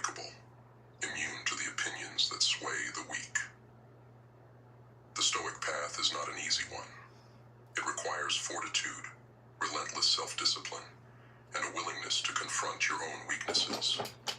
But it is a path that leads to freedom, resilience, and mastery over yourself and your life. To live by these principles is to rise above the crowd, to carve out a life of purpose, and to break free from the chains of mediocrity. Take a moment to let the worries of the day pass and melt into the stillness. Feel yourself breathe. Notice your body's functions and how you do not need to consciously worry about the oxygen entering your lungs. You do not have to worry about the various chemical reactions that are sustaining your conscious life and fueling your vessel. The subconscious mind has it handled. Take a moment to be grateful for its magnificence. The universe has you taken care of for now. This channel's purpose is to assimilate words to carry a message that will aid in your conscious evolution. We wish to help you come back down to earth and focus on the skills necessary to navigate life freely. As a reflection of God, to enter the driver's seat of your own life, to help people live proactively instead of reactively. Now, let's begin today's lesson. In a world where appearances rule and facades hide intentions, there's one skill that can change everything.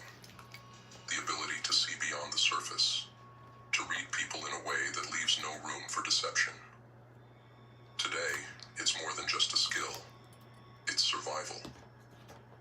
In this day and age, where every interaction is a power play, learning to see the truth behind someone's words and actions is an armor. It's the key to success, to understanding, and to freedom from the webs people weave to trap the unwary. When you know how to read people, you become untouchable. You see things that others miss, understand things others ignore. While they take words at face value, you'll see through the words to the real motivations, the hidden agendas. You'll know who to trust and who to avoid, who to hold close, and who to keep at arm's length. This isn't about manipulation. It's about seeing the world for what it truly is. Today, we're going to delve into the unspoken language of people, the subtle signals, the micro-expressions, and the involuntary cues that give away what lies beneath. Welcome to the art of reading people. 1. Tell me more. The power of strategic listening. In a world where most people talk just to be heard, real power lies in the ability to listen strategically. Tell me more isn't just a phrase. It's an invitation, an open door for others to reveal what they're really thinking and feeling. When you look someone in the eye and say those words, you're inviting them to drop their guard, to share what they might usually keep hidden. Imagine being able to uncover people's truths without ever demanding it, without ever making them feel forced. That's the power of tell me more. People are so rarely truly listened to that when they sense someone actually cares, they open up. It's human nature. But don't mistake this for mindless listening. You're not just gathering information. You're gathering ammunition. You're observing how they react, what they emphasize, what they avoid. You're learning their fears, their ambitions, and most importantly, the cracks in their armor. The power of tell me more is in its simplicity. It's an approach that builds trust, that lures others into dropping their defenses. They feel safe, and in that feeling of safety, they reveal things they might never intend. This isn't just listening. It's a method to get people to show you their cards without even realizing it. 2. Observation. Actions. Speak louder than any words. They say actions speak louder than words. And this couldn't be truer when it comes to reading people. Most people are adept at controlling what they say, but few can control the small, unconscious actions that reveal who they really are. True character shows itself when people think no one's watching. It's easy to act with kindness and respect when there's an audience, but how to someone behave when the spotlight's off? Observe how they treat those who can offer them nothing. The waiter, the janitor, the stranger on the street. That's where their real nature comes out. Do they switch from polite to dismissive the moment they no longer need to impress? Are they kind only when there's something to gain? Small actions and shifts in behavior are clues to a person's values and self-respect. It's not about judging them. It's about seeing who they really are without the mask. Think of it as gathering data. Each interaction, each unguarded moment, is another piece of the puzzle. You're not just looking for good or bad behavior.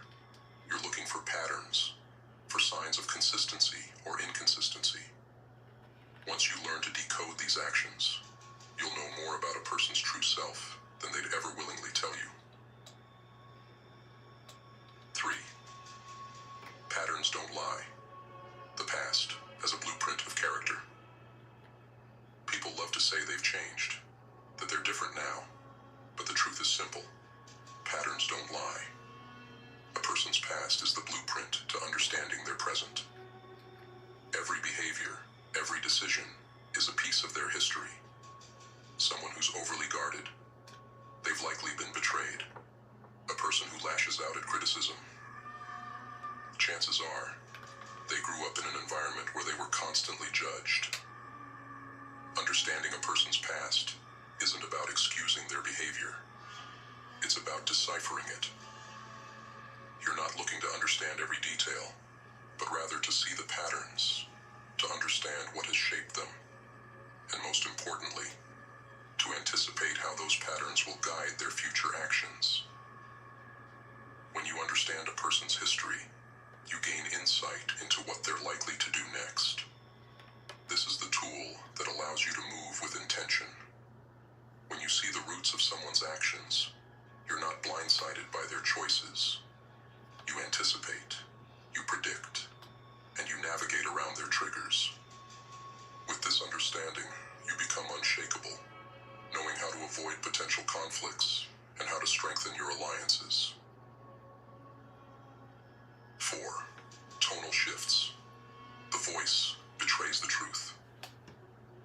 Words can be crafted, rehearsed, controlled, but tone is instinctual. A shift in tone is a glimpse into someone's inner world. It's the moment when the mask slips, even if just for a second. When someone's tone changes, when their voice drops, their words speed up, or they start to stutter. You're seeing a crack in the facade. Imagine you're in a conversation, and a colleague who is usually confident and assertive suddenly hesitates, their voice dropping to almost a whisper. That change is not accidental. It's a sign of uncertainty, of unease, of something they're holding back. Tonal shifts aren't just random. They're involuntary signals. The mind's way of revealing truth, even when the words conceal it. These shifts might be subtle, but once you start tuning in, they'll be impossible to ignore. You'll start noticing how discomfort sounds, how a lie feels, how confidence resonates. Knowing how to read these tonal changes makes you almost like a mind reader. You're listening not just to the words, but to the layers behind them, the emotions and intentions that others are blind to. The truth in unwatched moments, who they are, when they think no one's watching. The real insight into a person's character isn't found when they're on stage. It's found in those moments when they believe they're invisible. Watch how someone acts in those quiet, unnoticed moments. How do they behave when they think no one's watching? Are they respectful to their surroundings, mindful of others, or do they slip into selfish, careless habits? These unobserved behaviors are often the most revealing. They show the truth behind the performance. It's in these small moments, how they react to a setback, how they treat those they don't need, how they handle mundane tasks, that you see what lies at their core. You're not looking for grand gestures or displays of character. You're looking for those small, seemingly insignificant moments that tell you everything you need to know. When you learn to watch people in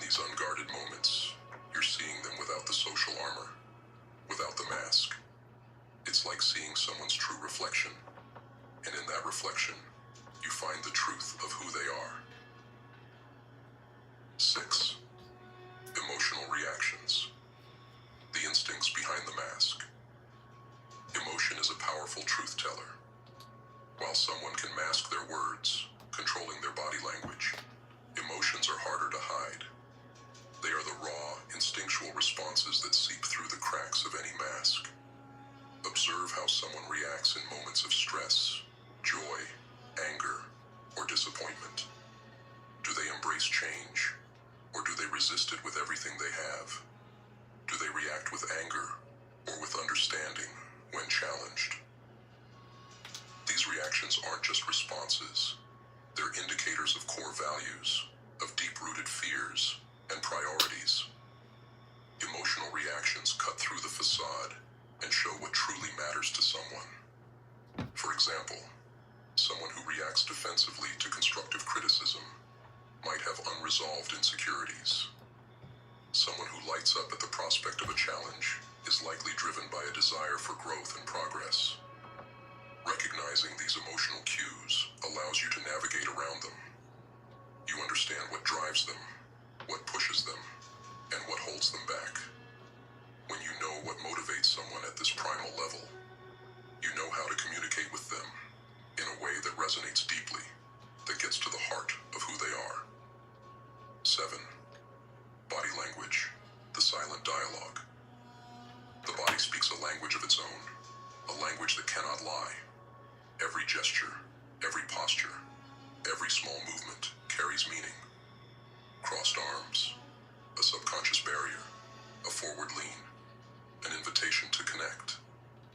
People can control their words, but controlling body language is nearly impossible. Most don't even realize they're doing it. Body language is like a silent dialogue, an ongoing conversation that continues even when the words stop. A person who mirrors your gestures is aligning with you, whether they realize it or not. A person who leans away is distancing themselves, emotionally as well as physically. Pay attention, and you'll start to see layers of communication beyond what anyone is saying. Once you learn to interpret body language, you'll be able to read a room without a single word. You'll understand who's comfortable, who's holding back, who's pretending to be something they're not.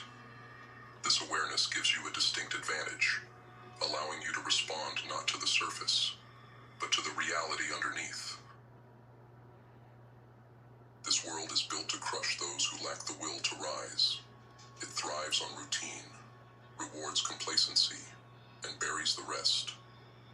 Here, survival is a challenge in itself, but thriving, that's a demand reserved for those willing to step beyond the limits others accept. Settling for less reduces you, makes you a part of the machinery, strips you of individuality, leaves you as just another statistic. Yet each of us has something within, a force waiting to be unleashed. It's as vast and unshakable as our potential itself, a power forged in the depths of fear, cultivated in the soil of doubt. Our biggest transformations often rise from our darkest places. So why let fear hold us down? Why allow imaginary chains to bind us, keeping us from discovering how far we could go? The truth is simple. We've forgotten the power of acting as if. Most people around us surrender to the pressures of expectation, letting society dictate their limits. They don't want to push the boundaries. They're content to stay within lines that were drawn by someone else. But the few who go beyond, the ones who create, break barriers, and live with purpose, move with a different kind of resolve. They understand that life rewards those who act as though success is their birthright. It's not delusion. It's the conviction that our potential is waiting, just beyond the walls we've built around ourselves. The world demands that we conform, that we bow to the forces of fear and routine. The voices around us often say, settle down, play it safe, and be realistic. But to break free, we have to shed those limits. When you wake up in the morning, do you move with the certainty that this day could change everything? Or do you fall back into habits that keep you small,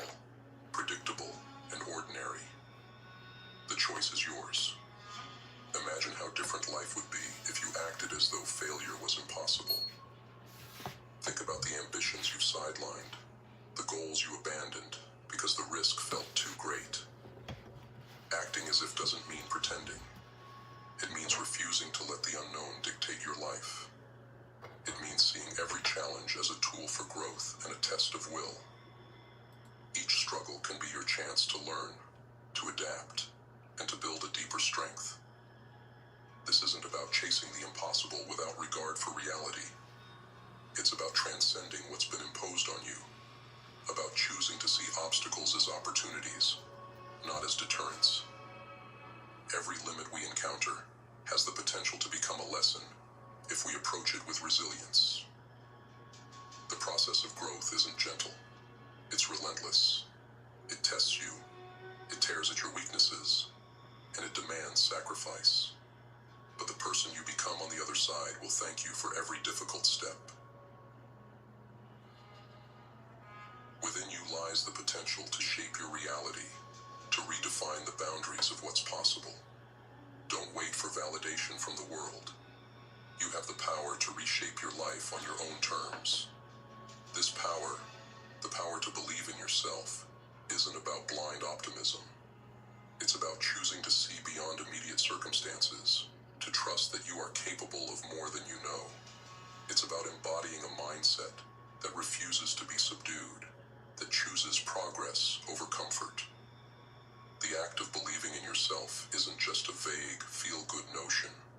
It's a weapon. It turns hesitation into movement and doubt into determination. And like any weapon, it has to be wielded with intention. Those who rise above are not waiting for proof. They are moving with purpose, with a belief so deeply rooted that every step they take is toward their goal. Take a look at the limits you've placed on yourself.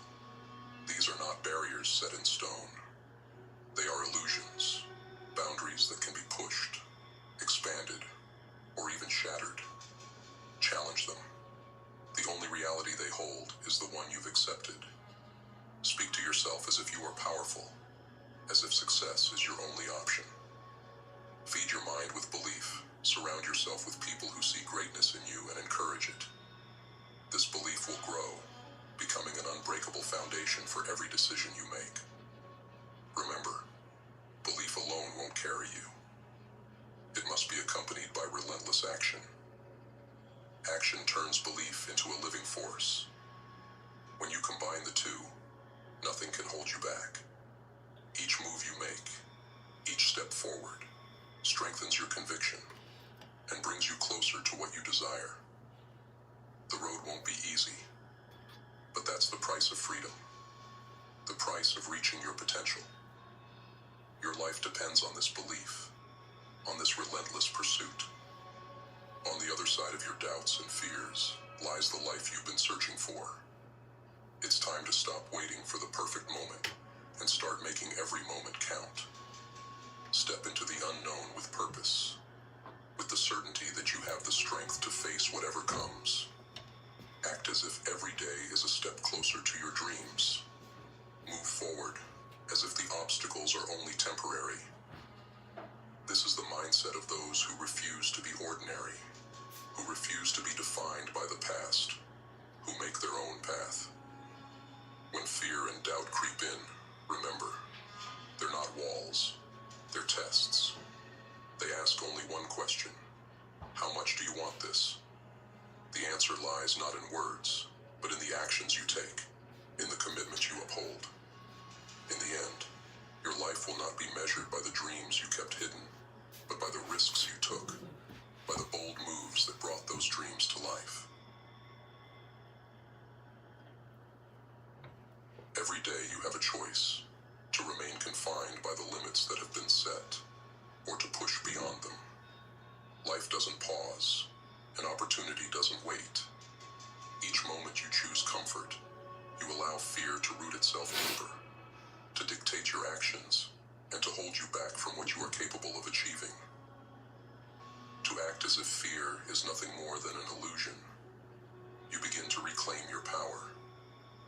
The most powerful thing you can do is take action.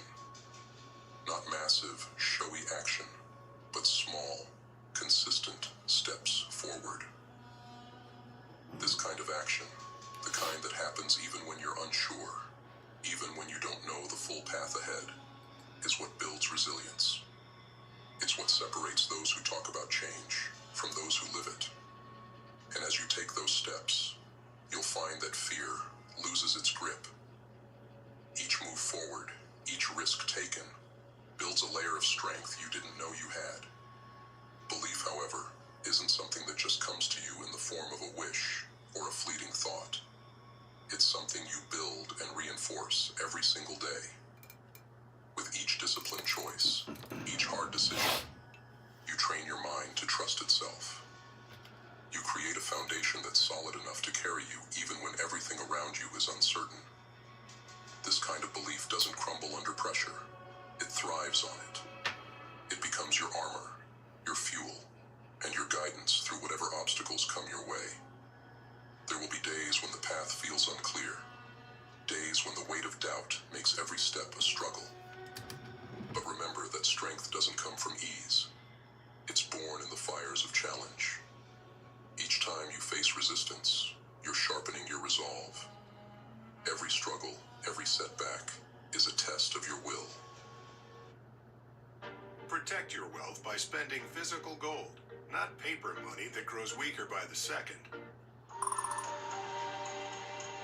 So Microsoft just unveiled Lazy Graph RAG, an AI tool that takes what used to be a slow, expensive grind, making sense of endless data, and turns it into something fast, smart, and affordable. Think of it as upgrading from digging through a library by hand to having a fleet of humanoids that instantly bring you exactly what you need, no matter how big or complex the question. But that's not all. Elon Musk's XAI is stepping up with plans for the world's most powerful AI and a new chatbot that could shake up the entire market. Zoom is also making some big moves, shifting from just video calls to becoming an AI-first company. And then there's NVIDIA with Fugato, an AI that's redefining what we can do with sound, whether it's music, voices, or sounds you've never even heard before. There's so much to unpack here, so let's get right into it. All right, first, let's talk about Lazy Graph RAG. It's a complete overhaul of how Retrieval Augmented Generation, RAG, systems operate. Microsoft has taken a long-standing issue balancing cost, scalability, and output quality and turned it on its head. The whole point of RAG systems is to make sense of unstructured data. These tools are essential for tasks like document summarization, knowledge extraction, and exploratory data analysis. They combine search capabilities with AI-driven analysis, giving users the ability to extract both specific details and broader insights from massive data sets. The challenge has always been finding the right balance between efficiency and depth. Traditional RAG tools, like vector-based systems, have been great for localized tasks. If you're looking for a direct answer buried in a specific section of a document, these systems deliver with precision. What they can't handle well are global queries, questions that require understanding relationships across the entire data set. That's where graph-based RAG systems come into play. These systems map out hierarchical relationships within data, giving them the ability to answer broader, more complex questions. The problem? Graph RAG systems come with a massive price tag. They rely on expensive indexing processes that summarize the data before queries can even begin. This makes them inaccessible for anything outside large-scale projects with deep pockets. Small businesses, individual researchers, or anyone without significant resources are essentially locked out of using this technology. Lazy Graph RAG changes everything. Microsoft's new system eliminates the need for upfront data summarization. Instead, it processes queries dynamically, building lightweight data structures as it works. This on-the-fly approach slashes indexing costs to almost the same level as vector RAG systems, without sacrificing the ability to handle both localized and global queries. At the core of Lazy Graph RAG is an innovative, iterative, deepening method. It blends best first and breadth first search strategies to efficiently map out data relationships. Think of it as working smarter, not harder. It pinpoints relevant information quickly, while simultaneously building a broader understanding of the data set. Natural language processing, NLP, techniques help refine these structures in real time, ensuring both speed and accuracy. The numbers behind Lazy Graph RAG speak for themselves. It delivers results comparable to traditional Graph RAG systems, but at a staggering 99.9% reduction in indexing costs. That's right, what used to cost thousands can now be done for pennies. It also outperformed competitors like Raptor and Drift across all key metrics, including comprehensiveness, diversity, and query accuracy. Even with a minimal relevance test budget of just 100, Lazy Graph Rag excelled. At a budget of 500, it surpassed every alternative while costing just 4% of a traditional Graph Rag global search. This kind of scalability is a big deal. Users can adjust the relevance test budget to suit their needs, whether it's a quick overview or a deep dive. It's versatile enough for streaming data, one-time queries, or real-time decision-making scenarios. And it doesn't stop there. Lazy Graph Rag is being integrated into the open-source Graph Rag library, making it accessible to developers, researchers, and organizations worldwide. This democratization of advanced retrieval technology opens doors for innovation in ways we haven't seen before. What's really remarkable is how Lazy Graph Rag bridges the gap between affordability and performance. It's no longer a trade-off. You get both. Whether it's analyzing legal documents, exploring massive scientific datasets, or powering AI assistance, this system sets a new benchmark for what's possible in data retrieval. Hey, quick question. Have you ever tried recording your screen for a tutorial or presentation only to end up frustrated by poor footage, bad audio, or a messy editing process? It's a struggle, especially if you're a content creator, educator, or gamer trying to make polished content. Finding a tool that handles it all seamlessly can feel impossible, but it doesn't have to be. That's where Wondershare Demo Creator comes in. It's built to make screen recording and editing easy and stress-free. You can record your screen and face together, focus on audio or camera alone, and even capture gameplay or create virtual avatars and video presentations. And when it's time to polish your content, Demo Creator has incredible features to help, like highlighting your cursor to make tutorials clearer, zooming in automatically on key parts of your screen for a professional look, or using AI tools like a teleprompter to stay on track, denoising to clean up background noise, and annotations to add notes and visuals directly to your video. Best of all, it supports 4K UHD recording at up to 120 frames per second, so your content looks amazing every time. If you're ready to create high-quality content without the hassle, download Wondershare Demo Creator for free using the link in the description. You'll be amazed at how much easier it makes your work.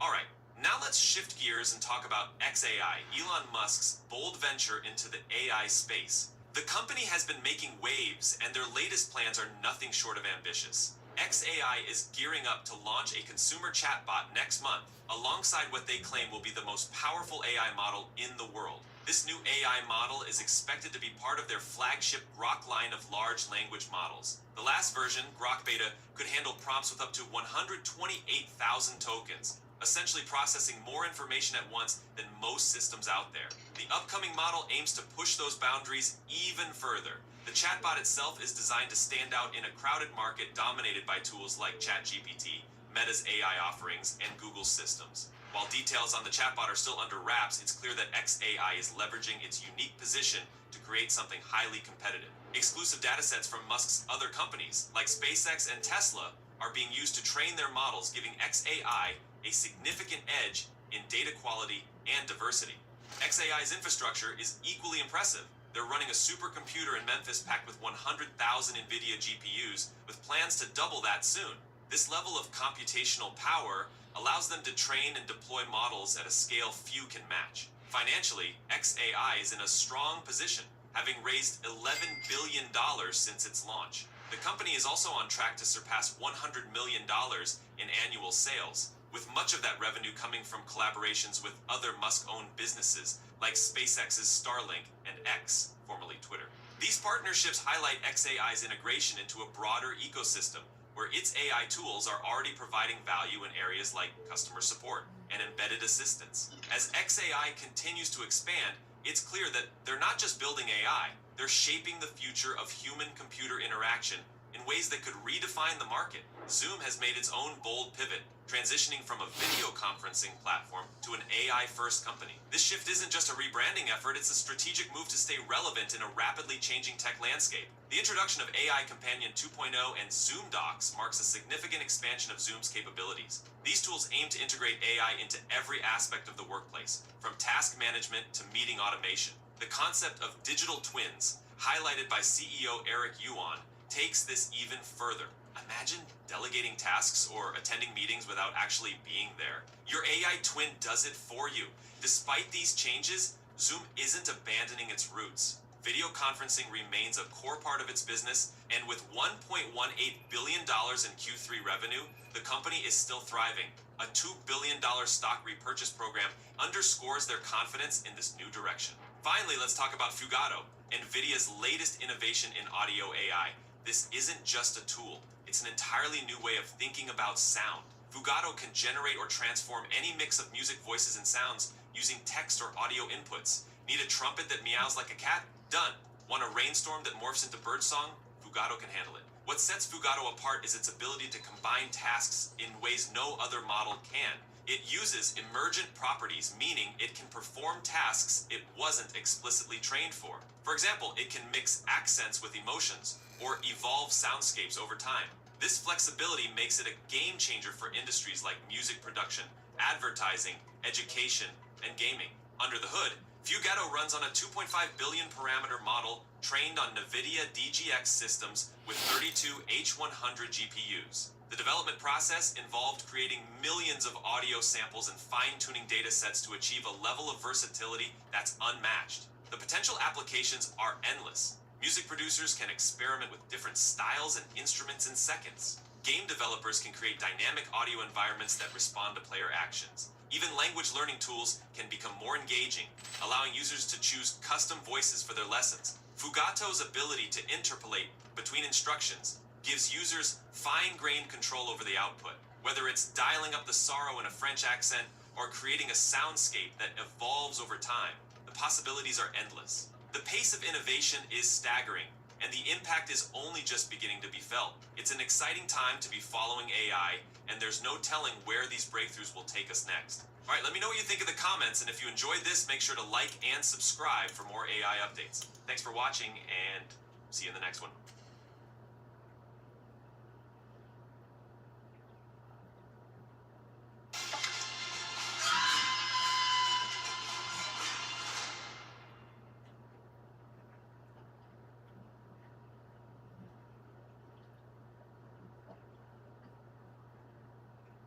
So first off, blue collar startups, all these sweaty startup people are always going off about how these businesses are the best businesses to start.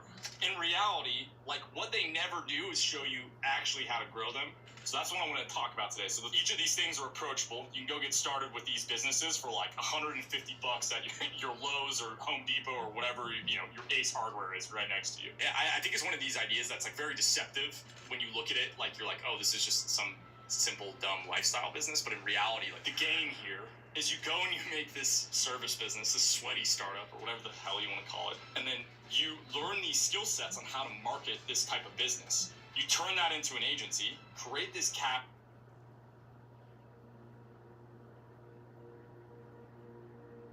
Welcome to the Reality Revolution.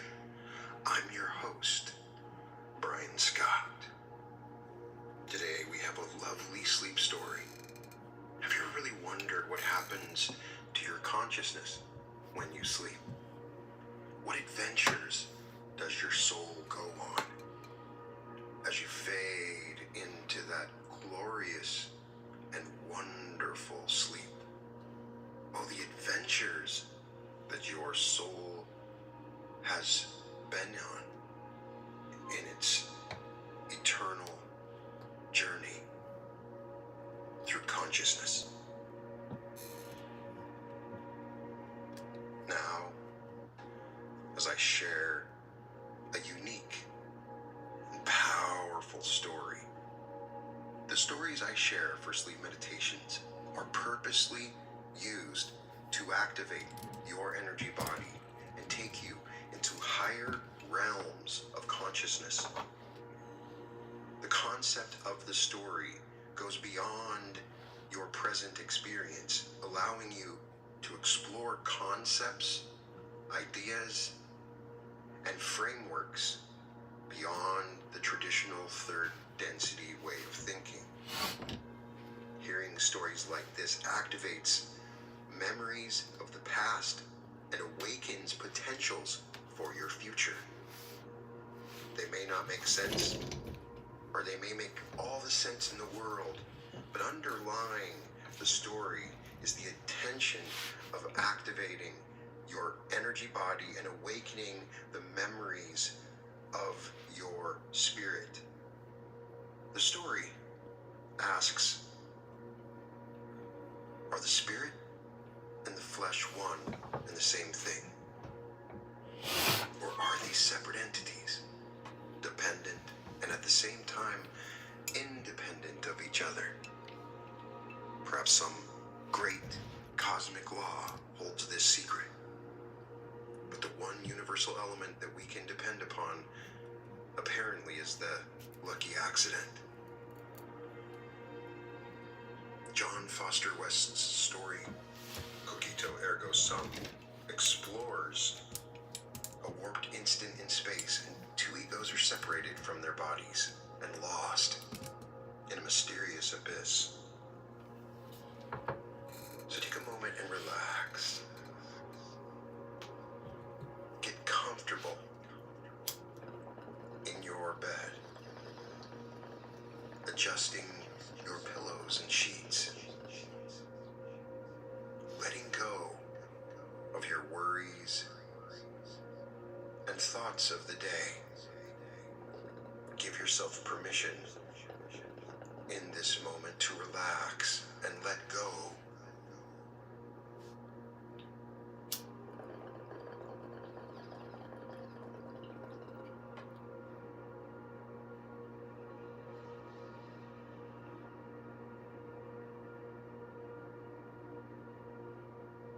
You can begin to sense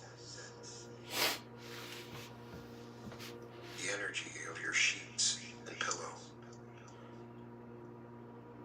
And as you relax and take a deep breath, you become aware of the energies all around you. A white, healing light appears and blesses you, healing you in all areas of your body. You release